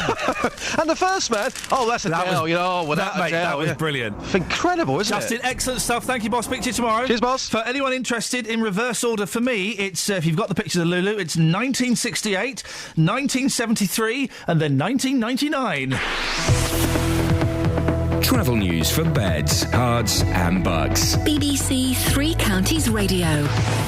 The anti-clockwise M25 still heavy down to 16 for the M40. A1 slow southbound at Black Cat. Delays passing Stevenage still on the A1M 8 to 7. And a reminder of the A602 at Watton at Stone slow through the works. Delays into London because of an accident earlier approaching Apex Corner. And the Woburn Road between Marston Mortain and Brogborough is closed off still with an accident. The A505 is heading through Hitchin on the one-way system of trees down near the health centre. And on the Chiltern train service, unfortunately delays into Marylebone because of problems with the line side equipment between Amersham and Harrow on the Hill. James Hawley, BBC Three Counties Radio. James, thank you very much indeed. Don't forget, if you hear a whisper, give us a shout. You can shout in my inbox as well. Oh, I beg your pardon. Iain.lee@bbc.co.uk. You can go to iTunes and download the podcast. JVS is up next. We'll be back tomorrow at 6. Until then, from us, ta-ta. Local and vocal across beds, hearts and bucks. This is BBC Three Counties Radio. Thank you, Iain. Good morning. Welcome to the JVS show. I'm Jonathan Vernon Smith. It's Tuesday. It's 9 o'clock. And on today's big phone-in, do you forgive the boy who swung the chihuahua around his head? A man from Hatfield who